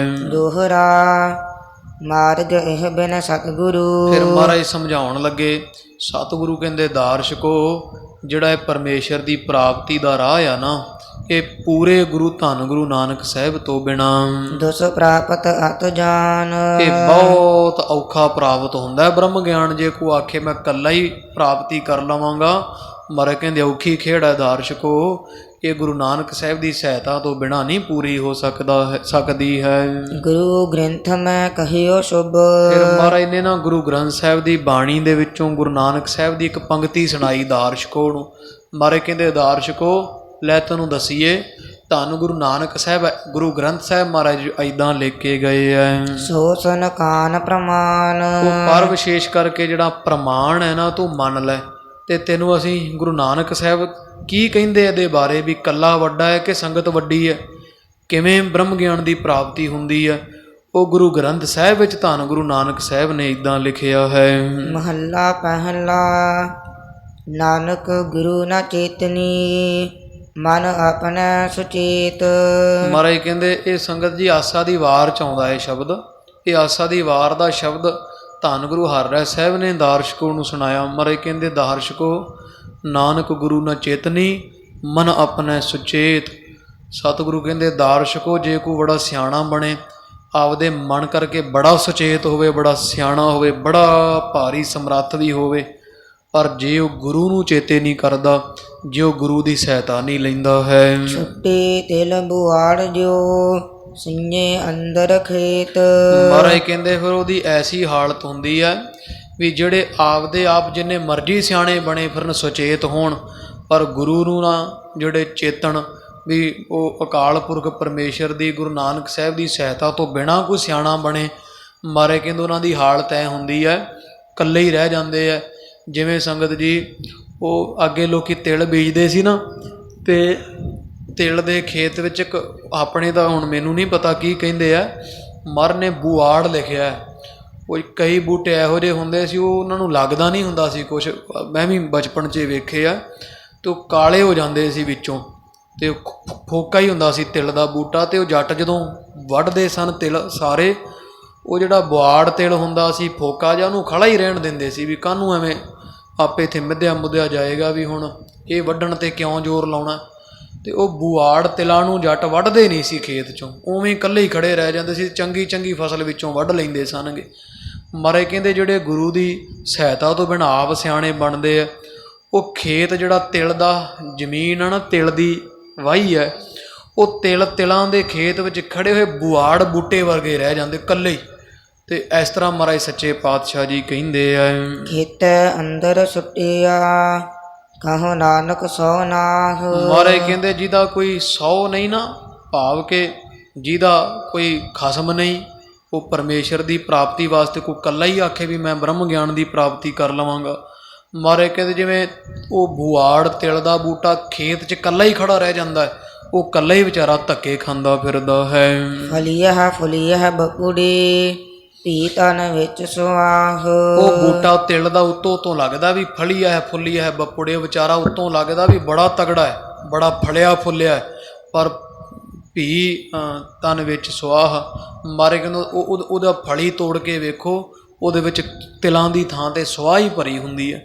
ਇੱਦਾਂ ਮਾਰੇ ਕਹਿੰਦੇ ਦਾਰਸ਼ਕੋ, ਜਿਹੜੇ ਆਪਦੇ ਤੌਰ 'ਤੇ ਸਿਆਣੇ ਬਣਦੇ ਨਾ ਮਨੁੱਖ, ਗੁਰੂ ਤੋਂ ਬੇਮੁਖ ਹੈ, ਨਗੁਰੇ ਹੈ, ਅਤੇ ਉਹ ਤਿਲ ਦੇ ਖੇਤ ਵਿੱਚੋਂ ਜਿਵੇਂ ਤਿਲ ਵੱਢ ਲਵੇ ਕੋਈ, ਅਤੇ ਇਕੱਲਾ ਬੁਆੜ ਬੂਟਾ ਖੜ੍ਹਾ ਰਵੇ, ਉਹ ਇਹੋ ਜਿਹੇ ਹੈ। ਉਹਨਾਂ ਦੇ ਸਰੀਰਾਂ ਵਿੱਚੋਂ ਕਾਮ ਕ੍ਰੋਧ ਲੋਭ ਮੋਹ ਹੰਕਾਰ ਰੂਪੀ ਫਿਰ ਸਵਾਹ ਹੀ ਨਿਕਲਦੀ ਹੈ। ਉੱਤੋਂ ਜ਼ਰੂਰ ਬੜੇ ਸੋਹਣੇ ਲੱਗਦੇ, ਜਿਵੇਂ ਤਿਲ ਬੁਆੜ ਬੂਟਾ ਜਿਹੜਾ ਤਿਲ ਦਾ ਥੋਥਾ, ਉਹ ਖੜਾ ਤਾਂ ਬੜਾ ਸੋਹਣਾ ਲੱਗਦਾ ਕਿਉਂਕਿ ਭਾਰਾ ਬੜਾ ਹੁੰਦਾ, ਦੂਜੇ ਨਾਲੋਂ ਵੀ ਰਾਜੀ ਹੁੰਦਾ, ਪਰ ਜਦੋਂ ਉਹਨੂੰ ਪਾੜ ਕੇ ਵੇਖੀਏ ਉਹਦੀ ਫੜੀ 'ਚੋਂ ਸਵਾਹ ਹੀ ਨਿਕਲਦੀ। ਮਾਰੇ ਕਹਿੰਦੇ ਇੱਦਾਂ ਦਾਰਸ਼ਕੋ, ਜਿਹੜੇ ਉੱਤੋਂ ਤੋਂ ਬੜੇ ਸੋਹਣੇ ਲੱਗਦੇ ਆ ਨਾ, ਪਰ ਗੁਰੂ ਤੋਂ ਬੇਮੁਖ ਹੈ, ਇਹਨਾਂ ਦੇ ਵਿੱਚ ਕਾਮ ਕ੍ਰੋਧ ਲੋਭ ਮੋਹ ਹੰਕਾਰ ਰੂਪੀ ਸਵਾਹ ਭਰੀ ਹੈ, ਇਹਨਾਂ ਦੇ ਵਿੱਚ ਹੋਰ ਕੁਝ ਨਹੀਂ ਨਿਕਲਦਾ ਹੈ।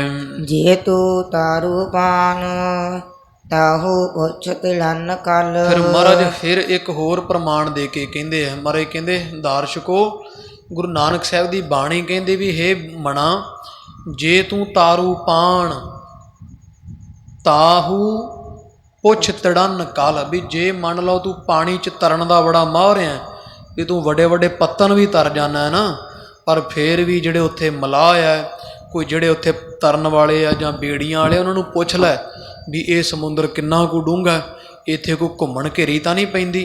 ਅਤੇ ਜੇ ਜਿੱਡਾ ਮਰਜ਼ੀ ਮਾਰੇ ਕਹਿੰਦੇ ਇਸ ਤਰ੍ਹਾਂ ਕੋਈ ਬੰਦਗੀ ਵਾਲਾ ਸਿਆਣਾ ਹੈ ਨਾ, ਪਰ ਉਹ ਕਿਸੇ ਤੋਂ ਪੁੱਛ ਲਵੇ ਤਾਂ ਉਹ ਛੋਟਾ ਨਹੀਂ ਹੋ ਜਾਂਦਾ। ਉਹ ਗੁਰੂ ਨੂੰ ਪੁੱਛ ਲਵੇ ਵੀ ਮਹਾਰਾਜ ਵੀ ਮੈਨੂੰ ਸੇਧ ਬਖਸ਼ੋ, ਵੀ ਮੈਂ ਭਟਕ ਗਿਆ, ਸੱਚੇ ਪਾਤਸ਼ਾਹ ਇੱਥੋਂ ਕਿੱਧਰ ਨੂੰ ਜਾਣਾ। ਮਹਾਰਾਜ ਕਹਿੰਦੇ ਜੇ ਕੋਈ 7 ਪੱਤਨਾਂ ਦਾ ਤਾਰੂ ਵੀ ਹੋਵੇ, ਉਹ ਤਰਨ ਲੱਗਾ ਇੱਕ ਵਾਰੀ ਜ਼ਰੂਰ ਮਲਾਹ ਨੂੰ ਪੁੱਛ ਲਵੇ ਵੀ ਇਸ ਦਰਿਆ ਦੀ ਡੂੰਘਾਈ ਕਿੰਨੀ ਹੈ, ਇੱਥੋਂ ਦੀ ਮਰਿਆਦਾ ਕੀ, ਇੱਥੇ ਜੰਤੂ ਜੀਵ ਕਿਹੜੇ ਕਿਹੜੇ ਰਹਿੰਦੇ ਆ, ਇਹ ਪੁੱਛ ਲੈਣਾ ਚਾਹੀਦਾ। ਇੱਦਾਂ ਮਹਾਰਾਜ ਸੱਚੇ ਪਾਤਸ਼ਾਹ ਜੀ ਕਹਿੰਦੇ ਹਨ।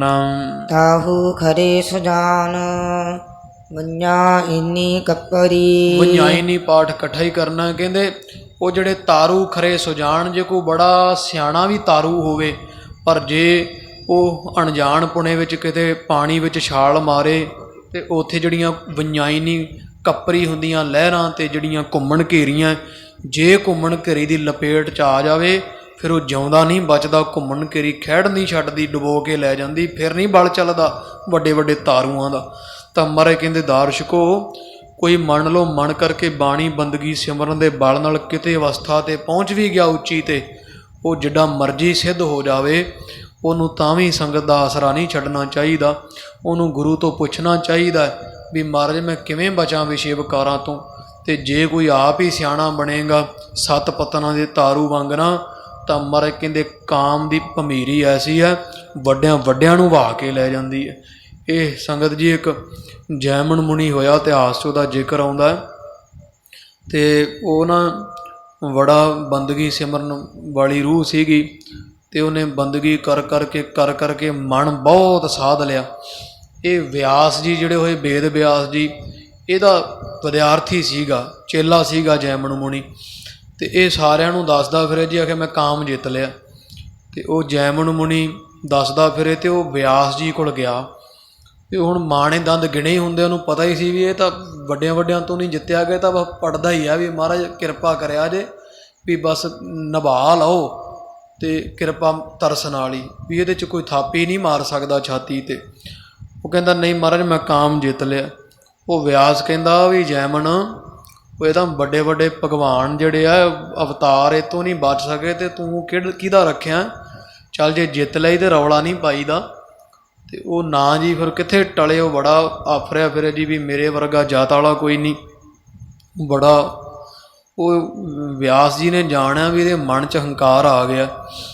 ਚਲੋ ਦਿਨ ਲੰਘੇ ਅਤੇ ਵਿਆਸ ਜੀ ਨੇ ਸੋਚਿਆ ਵੀ ਹੁਣ ਪਰਖ ਤਾਂ ਲਈਏ ਵੀ ਜੈਮਨ ਮੁਨੀ ਵਾਕਈ ਨੇ ਕਾਮ ਜਿੱਤ ਲਿਆ, ਜਿਹੜਾ ਵੱਡੇ ਵੱਡੇ ਦੇਵੀ ਦੇਵਤਿਆਂ ਤੋਂ ਨਹੀਂ ਜਿੱਤਿਆ ਗਿਆ। ਉਹਨੇ ਕੀ ਕੀਤਾ, ਵਿਆਸ ਜੀ ਕਲਾਧਾਰੀ ਸਨ, ਉਹਨਾਂ ਨੇ ਬਹੁਤ ਸਾਧ ਸੰਗਤ ਜੀ ਸੁੰਦਰ ਇਸਤਰੀ ਦਾ ਸਰੂਪ ਬਣਾ ਲਿਆ ਵਿਆਸ ਜੀ ਨੇ। ਅਤੇ ਸੂਹਾ ਜਿਵੇਂ ਆਖੋ ਸੱਜ ਵਿਆਹੀ ਇਸਤਰੀ ਹੈ, ਇਵੇਂ ਦੇ ਵਸਤਰ ਪਹਿਨ ਕੇ ਨਾ, ਅਤੇ ਇਹ ਜੰਗਲ 'ਚ ਹੀ ਰਹਿੰਦਾ ਸੀਗਾ ਜਿਹੜਾ ਜੈਮਨ ਮੁਨੀ ਹੈ, ਜੰਗਲ 'ਚ ਰਿਹਾ ਕਰੇ। ਅਤੇ ਇੱਦਾਂ ਉਹ ਸੂਹਾ ਸਾਲੂ ਬਣਾ ਕੇ ਨਾ ਵੇਸ ਸੁਹਾਗਣ ਵਾਲਾ, ਅਤੇ ਜਾਣ ਕੇ ਹੈ ਤਾਂ ਵਿਆਸ ਜੀ ਸੀ, ਭੱਜੀ ਆਵੇ। ਉਹ ਕਹਿੰਦਾ ਜੀ ਤੂੰ ਕਿਵੇਂ ਇੱਥੇ? ਉਹ ਕਹਿੰਦੀ ਵੀ ਮਹਾਰਾਜ ਵੀ ਮੇਰੇ ਪਤੀ ਮਾਰਤਾ, ਕਤਲ ਕਰਤਾ, ਅਤੇ ਬਰਾਤ ਲੁੱਟ ਲਈ ਹੈ ਬਾਟ ਪਾਰਿਆਂ ਨੇ, ਅਤੇ ਮਹਾਰਾਜ ਮੈਂ ਜਾਨ ਬਚਾ ਕੇ ਭੱਜੀ, ਅਤੇ ਮੈਨੂੰ ਸ਼ਰਨ ਦਿਓ ਵੀ ਚਲੋ ਸਮਾਂ ਆਏ ਅਤੇ ਦਿਨ ਚੜ੍ਹੇ ਅਤੇ ਮੈਂ ਇੱਥੋਂ ਚੱਲ ਜਾਵਾਂਗੀ, ਹੁਣ ਜਿਹੜੀ ਆ ਹਨੇਰਾ ਪੈਣ ਵਾਲਾ। ਅਤੇ ਜੈਮਨ ਮੁਨੀ ਕਹਿੰਦਾ ਚੰਗਾ। ਅਤੇ ਕਹਿੰਦਾ ਵੀ ਚਲੋ ਕੁਟੀਆ ਉਹਨੂੰ ਦੇ ਦਿੱਤੀ, ਜਿਹੜਾ ਆਸਣ ਸੀ ਇਹਦਾ ਜੈਮਨ ਮੁਨੀ ਦਾ, ਝੌਂਪੜੀ ਉਹਨੂੰ ਦੇ ਕੇ ਕਹਿੰਦਾ ਵੀ ਜੇ ਕੋਈ ਵੀ ਦਰਵਾਜ਼ਾ ਖੜਕਾਏ ਤੂੰ ਦਰਵਾਜ਼ਾ ਨਹੀਂ ਖੋਲ੍ਹਣਾ। ਮੰਨ ਲਓ ਮੈਂ ਖੁਦ ਵੀ ਦਰਵਾਜ਼ਾ ਖੜਕਾਵਾਂ ਨਾ, ਅਤੇ ਤੂੰ ਪੁੱਤਰੀ ਦਰਵਾਜ਼ਾ ਨਹੀਂ ਖੋਲ੍ਹਣਾ। ਉਹ ਕਹਿੰਦੀ ਚਲੋ ਸਤ ਬਚਨ ਮਹਾਤਮਾ ਜੀ। ਜੈਮਨ ਮੁਨੀ ਉੱਥੋਂ ਕਈ ਕੋਹ ਜਾ ਕੇ ਨਾ ਪਰੇ 'ਤੇ ਆਸਣ ਲਾ ਕੇ ਬੰਦਗੀ ਕਰਨ ਲੱਗ ਪਿਆ। ਉਹਨੂੰ ਹੈ ਤਾਂ ਪਰਖ ਲੈਣ ਆਏ ਸੀ ਵਿਆਸ ਜੀ। ਜਦੋਂ ਰਾਤਰੀ ਪਈ ਨਾ, ਅਤੇ ਉਹ ਜਿਹੜੀ ਹੈਗਾ ਵਿਆਸ ਜੀ, ਉਹ ਇਸਤਰੀ ਰੂਪ ਵਿੱਚ, ਉਹਨਾਂ ਨੇ ਐਡਾ ਵਿਰਾਗ ਛੇੜਿਆ ਕਿਉਂਕਿ ਵਿਦਵਾਨ ਬੜੇ ਸੀ, ਅਤੇ ਉਹਨਾਂ ਨੇ ਐਡੀ ਸੁਰੀਲੀ ਆਵਾਜ਼ ਵਿੱਚ ਜਿਵੇਂ ਕੋਈ ਗੀਤ ਗਾਉਂਦੇ ਆ, ਅਤੇ ਬਹੁਤ ਗੀਤ ਮੁਰਝਾਏ ਫੁੱਲ ਵੀ ਖਿੜ ਗਏ, ਐਡੀ ਸੁਰੀਲੀ ਆਵਾਜ਼ ਕੱਢੀ, ਅਤੇ ਜੈਮਨ ਮੁਨੀ ਦਾ ਮਨ ਡੋਲ ਗਿਆ ਫਿਰ। ਅਤੇ ਉਹ ਆ ਕੇ ਬੂਹਾ ਖੜਕਾਏ ਅਤੇ ਦਰਵਾਜ਼ਾ ਖੋਲ੍ਹ। ਉਹ ਅੰਦਰੋਂ ਵਿਆਸ ਜੀ ਇਸਤਰੀ ਸਨ ਬਣੇ ਹੋਏ, ਅਤੇ ਕਹਿੰਦੇ ਕਿ ਨਾ ਮਹਾਤਮਾ ਜੀ ਕੌਣ ਹੈ? ਆਖੇ ਜੀ ਮੈਂ ਦਰਵਾਜ਼ਾ। ਉਹ ਕਹਿੰਦੇ ਮੈਂ ਤਾਂ ਜੈਮਨ ਮੁਨੀ ਹਾਂ। ਉਹ ਕਹਿੰਦੇ ਤੁਸੀਂ ਆਪ ਹੀ ਆਖਿਆ ਵੀ ਮੈਂ ਵੀ ਆਖਾਂ ਅਤੇ ਦਰਵਾਜ਼ਾ ਨਹੀਂ ਖੋਲ੍ਹਣਾ। ਦਰਵਾਜ਼ਾ ਕੁੱਟੇ ਭੰਨੇ, ਅਤੇ ਮੁੜ ਕੇ ਪਿੱਛੋਂ ਦੀ ਚੜ੍ਹ ਕੇ ਅਤੇ ਛੱਤ ਪੱਟਤੀ ਰਾਤ। ਜਦੋਂ ਵਿੱਚ ਵੜਿਆ ਅਤੇ ਵਿਆਸ ਜੀ ਹੱਸੀ ਜਾਣ ਅੰਦਰ ਬੈਠੇ। ਕਹਿੰਦੇ ਕਿਉਂ ਜੈਮਨ ਮੁਨੀ, ਤੂੰ ਤਾਂ ਕਹਿਣਾ ਸੀ ਕਾਮ ਜਿੱਤ ਲਿਆ, ਅਤੇ ਹੁਣ ਛੱਤ ਵੀ ਪੱਟ ਦਿੱਤੀ ਹੈ, ਸਤਾਏ ਹੋਏ ਨੇ। ਅਤੇ ਚਰਨੀ ਡਿੱਗ ਪਿਆ, ਕਹਿੰਦਾ ਮਹਾਰਾਜ ਭੁੱਲ ਹੋ ਗਈ ਅਤੇ ਮੈਨੂੰ ਬਖਸ਼ੋ। ਇਸ ਕਰਕੇ ਮਹਾਰਾਜ ਤਾਂ ਕਹਿੰਦੇ ਆ, ਕਹਿੰਦੇ ਦਾਰਸ਼ਕੋ, ਇਹ ਜਦੋਂ ਕੋਈ ਥੋੜ੍ਹੀ ਬਹੁਤੀ ਪ੍ਰਾਪਤੀ ਕਰ ਲਵੇ ਅਤੇ ਆਪਦੇ ਤੌਰ 'ਤੇ ਵੱਡਾ ਨਹੀਂ ਹੋ ਜਾਂਦਾ, ਉਹਨੂੰ ਸੰਗਤ ਨਹੀਂ ਛੱਡਣੀ ਚਾਹੀਦੀ। ਜਦੋਂ ਸੰਤ ਗਿਆਨੀ ਗੁਰਬਚਨ ਸਿੰਘ ਜੀ ਖਾਲਸਾ ਭਿੰਡਰਾਂ ਵਾਲਿਆਂ ਮਹਾਂਪੁਰਖਾਂ ਦਸਤਾਰ ਦਿੱਤੀ ਨਾ ਸੰਗਤ ਜੀ, ਗਿਆਨੀ ਕਰਤਾਰ ਸਿੰਘ ਜੀ ਮਹਾਂਪੁਰਖਾਂ ਨੂੰ ਪਟਨਾ ਸਾਹਿਬ ਆਖਿਆ ਕਰਤਾਰ ਸਿਆਂ ਤੂੰ 5 ਸਿੰਘਾਂ ਦੀ ਸ਼ਰਨ 'ਚ ਰਹਿਣਾ। ਵੀ ਇਥੋਂ ਤੀਕਰ ਵੀ ਜਥੇ ਦੇ ਸਿੰਘ ਦੱਸਦੇ ਆਖਿਆ ਵੀ ਜੇ ਤੂੰ ਮੰਨ ਲਓ ਕਿਤੇ ਮੈਦਾਨ ਦੀ ਕਿਰਿਆ ਵੀ ਕਰਦਾ ਹੋਵੇ ਨਾ, ਤੇ ਤੇਰੀ ਪੱਗ 5 ਸਿੰਘਾਂ ਨੂੰ ਦਿਸਣੀ ਚਾਹੀਦੀ ਹੈ, ਵੀ ਸਿੰਘਾਂ ਤੋਂ ਓਹਲੇ ਨਹੀਂ ਹੋਣਾ। ਇਹ ਸਾਧ ਸੰਗਤ ਜੀ, ਇਹ ਸਿੰਘਾਂ ਦੀ ਸ਼ਰਨ ਐਸੀ ਹੈ ਵੀ ਜਦੋਂ ਸਿੰਘਾਂ 'ਚ ਰਹੀਏ ਨਾ, ਫਿਰ ਮਨ ਭੈ ਮੰਨਦਾ ਹੈ ਵੀ ਪੂਰਾ ਤਾਂ ਕੋਈ ਵੀ ਨਹੀਂ, ਪਰ ਫਿਰ ਆਖੀ ਦਾ ਮਣਾ ਵੀ ਇਹਨਾਂ ਨੂੰ ਕੀ ਮੂੰਹ ਵਿਖਾਵਾਂਗੇ। ਵੀ ਗੁਰੂ ਕਲਗੀਧਰ ਪਾਤਸ਼ਾਹ ਨੇ ਖਾਲਸੇ ਨੂੰ ਆਪਦਾ ਰੂਪ ਆਖਿਆ, ਜੇ ਇਹਨਾਂ ਨੂੰ ਕਿਸੇ ਕਾਰਨ ਤੋਂ ਰੋਕਾਂ ਟੋਕਾਂਗੇ, ਤੇ ਜੇ ਮਣਾ ਵੀ ਕੋਈ ਆਪਦੇ ਤੋਂ ਇਹੋ ਜਿਹੀ ਭੁੱਲ ਹੋ ਗਈ, ਤੇ ਕਿਹੜੇ ਮੂੰਹ ਨਾਲ ਆਖਾਂਗੇ ਵੀ ਆਹ ਕਾਰਜ ਕਰਿਆ ਕਰੋ। ਐ ਨਹੀਂ ਕਰਨਾ ਚਾਹੀਦਾ। ਕਿਹੜੇ ਮੂੰਹ ਨਾਲ ਮਹਾਰਾਜ ਦੀ ਤਾਬਿਆ ਬਵਾਂਗੇ। ਇਹ ਸੰਗਤ ਬਹੁਤ ਵੱਡੀ ਹੈ ਸੰਗਤ ਜੀ। ਸੰਗਤ ਸੱਚੇ ਪਾਤਸ਼ਾਹ ਜੀ ਦੀ ਇੱਕ ਵਾੜ ਹੈ ਖੇਤ ਦੀ। ਸਿੱਖ ਨੂੰ ਸੰਗਤ 'ਚ ਰਹਿਣਾ ਚਾਹੀਦਾ। ਜਿਹੜੇ ਤਾਂ ਹੀ ਮਹਾਰਾਜ ਸੱਚੇ ਪਾਤਸ਼ਾਹ ਨੇ ਸਾਨੂੰ ਵਾਰ-ਵਾਰ ਸੰਗਤ 'ਚ ਰਹਿਣ ਨੂੰ ਆਖਿਆ। ਜੇ ਕੋਈ ਅੰਮ੍ਰਿਤ ਧਾਰੀ ਨਵੇਂ ਜੇ ਕੋਈ ਬਲਾਖੀ ਅੰਮ੍ਰਿਤ ਛਕ ਲੈਂਦੇ ਆ, ਤੇ ਸੰਗਤ ਸਾਧ ਸੰਗਤ ਦੀ ਐਡੀ ਪ੍ਰਬਲ ਹੈ, ਉਹ ਫਿਰ ਪੁਰਾਣੇ ਬੰਦਿਆਂ ਦੀ ਸੰਗਤ ਨਹੀਂ ਛੱਡਦੇ, ਉਹਨਾਂ 'ਚ ਬਹਿਣ ਉੱਠ ਨੂੰ ਹਟਦੇ ਨਹੀਂ। ਉਹ ਭੌਂ ਝੌਂ ਕੇ ਵੇਖ ਲਓ, ਉਹਨਾਂ ਨੂੰ ਫੇਰ ਮੋੜ ਕੇ ਤੇ ਸ਼ਰਾਬ ਪੀਣ ਲਾ ਦਿੰਦੇ ਆ। ਇਹ ਕਾਰਨ ਇਹੀ ਹੈ ਵੀ ਉਹ ਸੰਗਤ ਛੱਡ ਜਾਂਦੇ ਆ। ਮਹਾਰਾਜ ਕਹਿੰਦੇ ਗੁਰਮੁਖ ਸੂ ਕਰ ਦੋਸਤੀ ਸਾਹਿਬ ਸੋ ਲਾਏ ਚਿੱਤ। ਵੀ ਜਿਹੜਾ ਚਿੱਤ ਹੈ ਉਹ ਪਰਮੇਸ਼ਰ ਨਾਲ ਲਾਉਣਾ। ਜਿਹੜੀ ਮਿੱਤਰਤਾ ਹੀ ਦੋਸਤੀ ਸੰਗਤ ਜੀ, ਉਹ ਸੱਜਣ ਸਹੀ ਨਾਲ ਮੈਂ ਚੱਲਦਿਆਂ ਨਾਲ ਚਲਾਨਾ, ਜਿੱਥੇ ਲੇਖਾ ਮੰਗੀਆ ਤਿੱਥੇ ਖੜੇ ਦੇ ਸਨ। ਵੀ ਜਿਹੜੇ ਕੋਈ ਬਾਣੀ ਵਾਲੇ ਆ, ਕੋਈ ਬੰਦਗੀ ਵਾਲੇ ਆ, ਉਹ ਗੁਰਮੁਖ ਦੀ ਸਾਂਝ ਉਹਨਾਂ ਨਾਲ ਚਾਹੀਦੀ ਹੈ। ਇਹ ਨਹੀਂ ਸਾਧ ਸੰਗਤ ਜੀ ਕੋਈ ਜਰਦਾ ਬੀੜੀ ਤੰਬਾਕੂ ਸ਼ਰਾਬੀ ਕਬਾਬੀ ਉਹਦੇ ਨਾਲ ਤੁਰੇ ਫਿਰੋ। ਉਹਦੇ ਨਾਲ ਤੁਹਾਡੇ ਪੈਰ 'ਚ ਐਸੀ ਢਲਿਆਈ ਆਏਗੀ, ਉਹ ਮਨ ਮੱਲੋ ਮੱਲੀ ਤੁਹਾਨੂੰ ਵਹਾ ਕੇ ਉਧਰ ਨੂੰ ਲੈ ਜਾਏਗਾ। ਤਾਂ ਮਹਾਰਾਜ ਸੱਚੇ ਪਾਤਸ਼ਾਹ ਕਹਿੰਦੇ ਕਿ ਦਾਰਸ਼ਕੋ, ਵੀ ਜੇ ਇਹ ਕੋਈ ਵੱਡਾ ਵੀ ਤਾਰੂ ਹੋਵੇ ਨਾ ਪਤਨਾ ਦਾ, ਉਹ ਜਿਹੜੇ ਉੱਥੇ ਰਹਿਣ ਵਾਲੇ ਖੇਵਟ, ਉਹਨਾਂ ਨੂੰ ਪੁੱਛ ਲੈਣਾ ਚਾਹੀਦਾ ਵੀ ਮਹਾਰਾਜ ਦਰਿਆ ਦੀ ਮਰਿਆਦਾ ਕੀ ਹੈ। ਇਸੇ ਤਰ੍ਹਾਂ ਮਹਾਰਾਜ ਕਹਿੰਦੇ ਬੰਦਗੀ ਦਾ ਵੀ ਇਹੀ ਰਾਹ ਆ। ਜਿੱਡਾ ਮਰਜ਼ੀ ਪ੍ਰਾਪਤੀ ਹੋ ਜਾਵੇ, ਸਾਧੂਆਂ ਸੰਤਾਂ ਤੋਂ ਤੇ ਗੁਰੂ ਨਾਨਕ ਸਾਹਿਬ ਤੋਂ ਬਾਣੀ ਤੋਂ ਪੁੱਛ ਲੈਣਾ ਚਾਹੀਦਾ ਮਹਾਰਾਜ ਵੀ ਜੇ ਮਨ ਡੋਲ ਜਾਏ ਤੇ ਫਿਰ ਕੀ ਕਰਨਾ ਚਾਹੀਦਾ, ਕਿਵੇਂ ਮਹਾਰਾਜ ਇਸ ਵਿਸ਼ੇ ਵਿਕਾਰਾਂ ਤੋਂ ਸੰਸਾਰ 'ਚ ਬਚਣਾ ਚਾਹੀਦਾ। ਇਸ ਕਰਕੇ ਸਤਿਗੁਰੂ ਨਾਨਕ ਸਾਹਿਬ ਮਹਾਰਾਜ ਦੇ ਪਾਵਨ ਪਵਿੱਤਰ ਸਰੂਪ ਤੋਂ ਬਾਣੀ ਤੋਂ ਪੁੱਛ ਕੇ ਤੇ ਇਸ ਤਰ੍ਹਾਂ ਬੇੜਾ ਪਾਰ ਹੋ ਜਾਂਦਾ ਹੈ। ਚੌਪਈ ਪਾਠ ਗ੍ਰੰਥ ਹੋਏ ਸਬਧਾਨ। ਇੱਦਾਂ ਸੰਗਤ ਜੀ, ਚਲੋ ਇੱਥੇ ਬਾਕੀ ਜਿਹੜਾ ਕੋਈ ਹੈ ਉਹ ਪ੍ਰਸੰਗ ਜਿਹੜਾ ਉਹ ਆਪਾਂ ਅਗਲੇ ਦੀਵਾਨ ਵਿੱਚ ਵਿਚਾਰ ਲਵਾਂਗੇ। ਇੱਥੇ ਤਕਰੀਬਨ ਸਮਾਂ ਹੋ ਗਿਆ, ਸਮਾਪਤੀ ਕਰੀਏ। ਗਰੀਬ ਨਵਾਜ ਧੰਨ ਗੁਰੂ ਹਰਿ ਰਾਇ ਸਾਹਿਬ ਮਹਾਰਾਜ ਪਾਤਸ਼ਾਹ ਜੀ ਸਰਬੱਤ ਸੰਗਤ ਦੇ ਦਰ ਹਾਜ਼ਰੇ ਪ੍ਰਵਾਨ ਕਰਨ। ਤੋ ਪਾਤਸ਼ਾਹ ਮਹਾਰਾਜ ਸੱਚੇ ਪਾਤਸ਼ਾਹ ਘਾਲਿਆ ਥਾਏ ਪਾਉਣ। ਉਹ ਸਾਧ ਸੰਗਤ ਜੀ, ਜੋ ਸ਼੍ਰੀਮਾਨ ਸੰਤ ਬਾਬਾ ਬ੍ਰਹਮ ਗਿਆਨੀ ਬਾਬਾ ਬੁੱਢਾ ਸਾਹਿਬ ਜੀ ਸਤਿਪੁਰਖਾਂ ਦਾ ਜੋੜ ਮੇਲਾ ਆਰੰਭ ਹੋ ਰਿਹਾ ਹੈ 21 ਅੱਸੂ ਦਾ, ਅਤੇ ਉਹ ਠੱਠਾ ਨਗਰ ਝਬਾਲ ਧਰਤੀ 'ਤੇ ਸਮੁੱਚਾ ਖਾਲਸਾ ਪੰਥ ਇਕੱਤਰ ਹੋ ਕੇ ਮਨਾ ਰਿਹਾ। ਆਪਣੇ ਨਗਰ ਵੱਲੋਂ ਵੀ ਆਏ ਸਾਲ ਉੱਥੇ ਲੰਗਰ ਲਾਏ ਜਾਂਦੇ ਆ, ਪੜਾਅ ਲਾਇਆ ਜਾਂਦਾ। ਅਤੇ ਮਹਾਰਾਜ ਨੇ ਚਲੋ ਤਰਸ ਕੀਤਾ। ਪਿਛਲੀ ਵਾਰ ਗਏ, ਐਤਕੀ ਪਿਛਲੇ ਵਾਰ ਇਕੱਲੇ ਸਿੰਘਾਂ ਨਾਲ ਗਏ ਸੀ, ਅਤੇ ਫਿਰ ਉੱਥੇ ਅਰਦਾਸ ਕੀਤੀ ਬਾਬਾ ਬੁੱਢਾ ਸਾਹਿਬ ਦੇ ਚਰਨਾਂ 'ਚ ਵੀ ਚਲੋ ਬਲ ਬਖਸ਼ੋ, ਅਤੇ ਗਾਂਹ ਨੂੰ ਉੱਥੇ ਅਖੰਡ ਪਾਠ ਸਾਹਿਬ ਕਰਾਂਗੇ ਸਮੇਤ ਜਥੇ ਦੇ। ਸੋ ਕੱਲ੍ਹ ਨੂੰ ਸਾਧ ਸੰਗਤ ਜੀ ਜਿਹੜੀ ਲੰਗਰ ਵਾਸਤੇ ਸੰਗਤ ਜਾ ਰਹੀ ਹੈ, ਉੱਥੋਂ ਆਪਣੇ ਪੜਾਅ ਤੋਂ ਤਕਰੀਬਨ 8:15 8:30 ਦੇ ਦਰਮਿਆਨ ਜਿਹੜੇ ਉੱਥੋਂ ਟਰੈਕਟਰ ਟਰਾਲੀਆਂ ਆਦਿ ਕੋਲ ਲੰਗਰਾਂ ਵਾਸਤੇ ਕੇਵਲ ਵੀ ਕੱਲ੍ਹ ਨੂੰ ਉੱਥੇ ਪਹੁੰਚ ਜਾਣਗੇ। ਪਰਸੋਂ ਲੰਗਰ ਆਰੰਭ ਹੋ ਜਾਏਗਾ, ਅਤੇ ਪਰਸੋਂ ਨਾਲ ਹੀ ਅਖੰਡ ਪਾਠ ਸਾਹਿਬ ਦਾ ਪਾਲਕੀ ਸਾਹਿਬ ਆ ਗਈ ਉੱਥੇ। ਅਤੇ ਮਹਾਰਾਜ ਸਤਿਗੁਰੂ ਦਇਆ ਕਰੇ ਵੀ ਉੱਥੇ ਇੱਕ ਪਾਸੇ ਅਖੰਡ ਪਾਠ ਸਾਹਿਬ ਚੱਲੇਗਾ, ਇੱਕ ਪਾਸੇ ਲੰਗਰ ਵੀ, ਜਿਹੜੀ ਸਰੀਰ ਦੀ ਖੁਰਾਕ ਲੰਗਰ ਉਹ ਵੀ ਮਿਲੀ ਜਾਵੇ, ਅਤੇ ਆਤਮਾ ਦੀ ਖੁਰਾਕ ਬਿਨਾਂ ਵੀ ਗੁਜ਼ਾਰਾ ਨਹੀਂ। ਮਹਾਰਾਜ ਦੀ ਪਵਿੱਤਰ ਬਾਣੀ ਦਾ ਉੱਥੇ ਅਖੰਡ ਪਾਠ ਸਾਹਿਬ ਪਰਸੋਂ 10 ਕੁ ਵਜੇ ਲੰਗਰ ਦੇ ਨਾਲ ਹੀ ਸਾਧ ਸੰਗਤ ਦੀ ਅਖੰਡ ਪਾਠ ਸਾਹਿਬ ਉੱਥੇ ਆਰੰਭ ਹੋ ਜਾਣਾ, ਪੜਾਅ ਲੱਗਣਾ। ਆਏ ਸਾਲ ਹੀ ਜਿਹੜਾ ਝਬਾਲ ਤੋਂ ਵਾਹਿਗੁਰੂ ਇੱਧਰੋਂ ਰੋਡ ਹੈ ਜਿਹੜਾ, ਜਾਂ ਝਬਾਲ ਤੋਂ ਸਿੰਗਲ ਰੋਡ ਜਾਂਦਾ ਬਾਬਾ ਬੁੱਢਾ ਸਾਹਿਬ ਨੂੰ ਕੱਸੀ ਦੇ ਨਾਲ ਦੀ, ਉਸ ਰੋਡ 'ਤੇ ਆਏ ਸਾਲ ਉਹ ਸਾਰੇ ਨਗਰ ਆਪਣੇ ਵੱਲੋਂ ਤੁਹਾਡੇ ਸਭ ਸੰਗਤਾਂ ਦੇ ਉੱਦਮ ਉਪਰਾਲੇ ਸਤਿਗੁਰਾਂ ਦੀ ਮਿਹਰ ਸਦਕਾ ਉੱਥੇ ਲੰਗਰ ਲੱਗਦੇ ਹੈ। ਅਤੇ ਜਿਹੜੀ ਕੋਈ ਸੰਗਤ ਲੰਗਰ ਵਾਸਤੇ ਜਾਣਾ ਚਾਹੁੰਦੀ ਹੈ, ਉਹ ਭਾਈ ਕੱਲ੍ਹ ਨੂੰ 8 8:30 ਦੇ ਦਰਮਿਆਨ ਉੱਥੇ ਗੁਰਧਾਮ ਗੁਰਦੁਆਰਾ ਸਾਹਿਬ ਵਿਖੇ ਪੜਾਅ 'ਤੇ ਇੱਥੇ ਪਹੁੰਚ ਜਾਣ। ਤੇ ਉੱਥੋਂ 8:30 ਤੋਂ ਪਹਿਲਾਂ ਟਰਾਲੀਆਂ ਜਿਹੜੀਆਂ ਰਵਾਨਾ ਹੋ ਜਾਣੀਆਂ ਲੰਗਰਾਂ ਵਾਸਤੇ, ਮਹਾਰਾਜ ਦੀ ਪਾਲਕੀ ਸਾਹਿਬ ਵੀ। ਤੋ ਇਹ ਬੇਨਤੀ ਸਾਰੀ ਸੰਗਤ ਦੇ ਚਰਨਾਂ 'ਚ ਹੈ ਵੀ ਜਿੰਨਾ ਵੀ ਹੋ ਸਕਦਾ, ਜਿਹੜੇ ਨਹੀਂ ਵੀ ਲੰਗਰ ਦੀ ਸੰਗਤ ਨਾਲ ਜਾ ਰਹੇ, ਉਹ ਜਦੋਂ ਮਗਰੋਂ ਵੀ ਜਾਣ ਸਾਧ ਸੰਗਤ ਜੀ। ਤੇ ਇਹ ਜਿਹੜਾ ਮੇਲਾ ਹੁੰਦਾ ਹੈ ਉਹ ਅਸਲ 'ਚ ਤਾਂ ਇਹ ਜੋੜ ਮੇਲੇ ਹੁੰਦੇ ਆ ਵੀ ਉੱਥੇ ਜਾ ਕੇ ਕੋਈ ਸੰਗਤ ਜੀ ਸੇਵਾ ਕੀਤੀ, ਸਥਾਨ ਦਾ ਪ੍ਰਭਾਵ ਹੁੰਦਾ ਅੱਡੋ ਅੱਡ ਵੀ ਉਹ ਜਿਹੋ ਜਿਹਾ ਬਾਬਾ ਬੁੱਢਾ ਸਾਹਿਬ ਦਾ ਸੁਭਾਅ ਸੀ ਨਾ, ਉਹ ਜਿਹੜਾ ਵੀ ਕਿਸੇ ਸਾਧੂ ਦਾ, ਕਿਸੇ ਪਾਤਸ਼ਾਹੀ ਦਾ ਜਿਹੜਾ ਸੁਭਾਅ ਹੁੰਦਾ, ਉਹਦਾ ਜਿਹੜਾ ਸਥਾਨ ਹੁੰਦਾ ਉੱਥੇ ਫਿਰ ਉਹ ਸੁਭਾਅ ਵਰਤਦਾ ਰਹਿੰਦਾ ਵੀ ਬਾਬਾ ਬੁੱਢਾ ਸਾਹਿਬ ਜੀ ਦਾ ਜਿਹੋ ਜਿਹਾ ਸੁਭਾਅ ਸੀ ਨਾ ਆਪਦਾ, ਉਹ ਬਾਬਾ ਬੁੱਢਾ ਸਾਹਿਬ ਜੀ ਦੇ ਸਥਾਨ 'ਤੇ ਉਸੇ ਤਰ੍ਹਾਂ ਦਾ ਹੀ ਸੁਭਾਅ ਬਾਬਾ ਬੁੱਢਾ ਸਾਹਿਬ ਜੀ ਦਾ ਨਾ ਉਹ ਅੱਜ ਵੀ ਉਵੇਂ ਵਰਤਦਾ। ਇਹ ਸੱਚ ਹੈ ਵੀ ਤੁਸੀਂ ਜਿੱਥੇ ਸ਼ਹੀਦਾਂ ਦਾ ਸਥਾਨ, ਉੱਥੇ ਬਹੁਤ ਪਹਿਰਾ ਪ੍ਰਚੰਡ ਹੋਊਗਾ ਅਕਸਰ ਹੀ। ਬਾਬਾ ਦੀਪ ਸਿੰਘ ਸਾਹਿਬ ਜੀ ਦੇ ਸਥਾਨ 'ਤੇ ਜਿੱਥੇ ਸ਼ਹੀਦਾਂ ਸਾਹਿਬ ਹੈ, ਅਤੇ ਗੁਰੂ ਰਾਮਦਾਸ ਮਹਾਰਾਜ ਜੀ ਦਿਆਲੂ ਬੜੇ ਸਨਗੇ। ਅਤੇ ਤੁਸੀਂ ਇਹ ਦਰਬਾਰ ਸਾਹਿਬ ਚਲੋ ਇਹ ਨਹੀਂ ਗਲਤੀ ਕਰਨੀ ਚਾਹੀਦੀ, ਪਰ ਵੈਸੇ ਸਮਝਾਉਣ ਵਾਸਤੇ ਆ ਵੀ ਦਰਬਾਰ ਸਾਹਿਬ ਕੋਈ ਭੁੱਲ ਹੋ ਜਾਏ ਨਾ, ਅਤੇ ਉੱਥੇ ਮਹਾਰਾਜ ਗੁਰੂ ਰਾਮਦਾਸ ਪਰਦਾ ਢੱਕ ਲੈਂਦੇ, ਤੋ ਸ਼ਹੀਦਾਂ ਸਾਹਿਬ ਕੋਈ ਕਰਕੇ ਵਿਖਾਏ ਖਾਂ ਅਤੇ ਸ਼ਾਮ ਨੂੰ ਹੀ ਭੁਗਤਣ ਲਾ ਦਿੰਦੇ। ਕਿਉਂਕਿ ਉਹ ਸਾਧੂ ਦਾ ਜਾਂ ਕਿਸੇ ਪਾਤਸ਼ਾਹੀ ਦਾ ਜਿਹੜਾ ਸੁਭਾਅ ਹੁੰਦਾ ਸੰਗਤ ਜੀ, ਉਹ ਸੁਭਾਅ ਫਿਰ ਉਸ ਸਥਾਨ ਦੇ ਵਿੱਚ ਸਮਾ ਜਾਂਦਾ ਅਤੇ ਉੱਥੇ ਉਵੇਂ ਹੀ ਵਰਤਦਾ ਰਹਿੰਦਾ।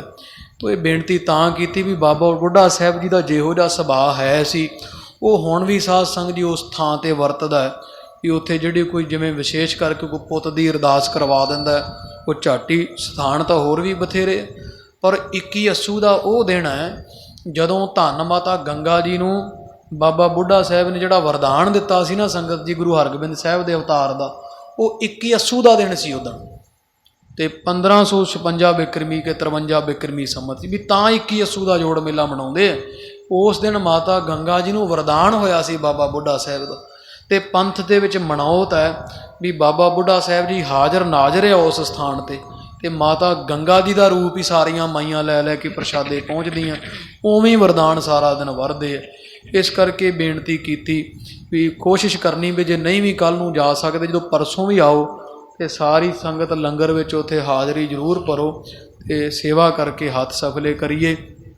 ਜਿਹੜੀ ਕਥਾ ਹੈ ਇਹ ਗੁਰਪ੍ਰਤਾਪ ਸੂਰਜ ਗ੍ਰੰਥ ਦੀ, ਇਹ ਸਾਧ ਸੰਗਤ ਜੀ ਉੱਥੇ ਨਾਲ ਹੀ, ਕਿਉਂਕਿ ਜਿੱਥੇ ਜਥਾ ਜਾਂਦਾ ਹੈ ਅਤੇ ਉੱਥੇ ਚਲੋ ਇਹ ਜਿਹੜੀ ਕਥਾ ਚੱਲਦੀ ਹੁੰਦੀ ਲੜੀਵਾਰ ਨਾਲ ਉੱਥੇ ਹੀ ਆਰੰਭ ਹੋ ਜਾਂਦੀ ਹੈ।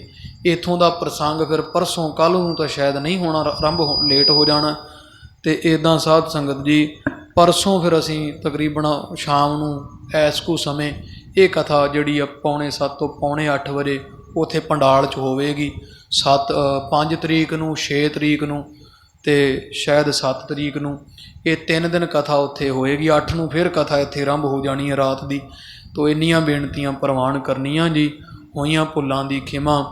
ਤੋ ਗਰੀਬ ਨਵਾਜ਼ ਸਭ ਸੰਗਤ ਦੇ ਦਰ ਹਾਜ਼ਰੇ ਪ੍ਰਵਾਨ ਕਰਨੇ, ਲੋਕ ਸੁਖੀਏ ਪਰਲੋਕ ਸੁਹੇਲੇ, ਨਾਨਕ ਹਰ ਪ੍ਰਭ ਆਪਹਿ ਮੇਲੇ। ਜੇਤੂ ਤਾਰੂ ਪਾਨ ਤਾਹੂ ਪੁੱਛ ਤਿੜਨ ਕਲ, ਤਾਹੂ ਖਰੇ ਸੁਜਾਨ ਵੰஞਾਨੀ ਕੱਪੜੀ। ਵੰஞਾਇਨੀ ਕੱਪੜੀ। ਵਾਹਿਗੁਰੂ ਜੀ ਕਾ ਖਾਲਸਾ, ਵਾਹਿਗੁਰੂ ਜੀ ਕੀ ਫਤਿਹ। ਹੇ ਅਚੁੱਤ, ਹੇ ਪਾਰ ਬ੍ਰਹਮ।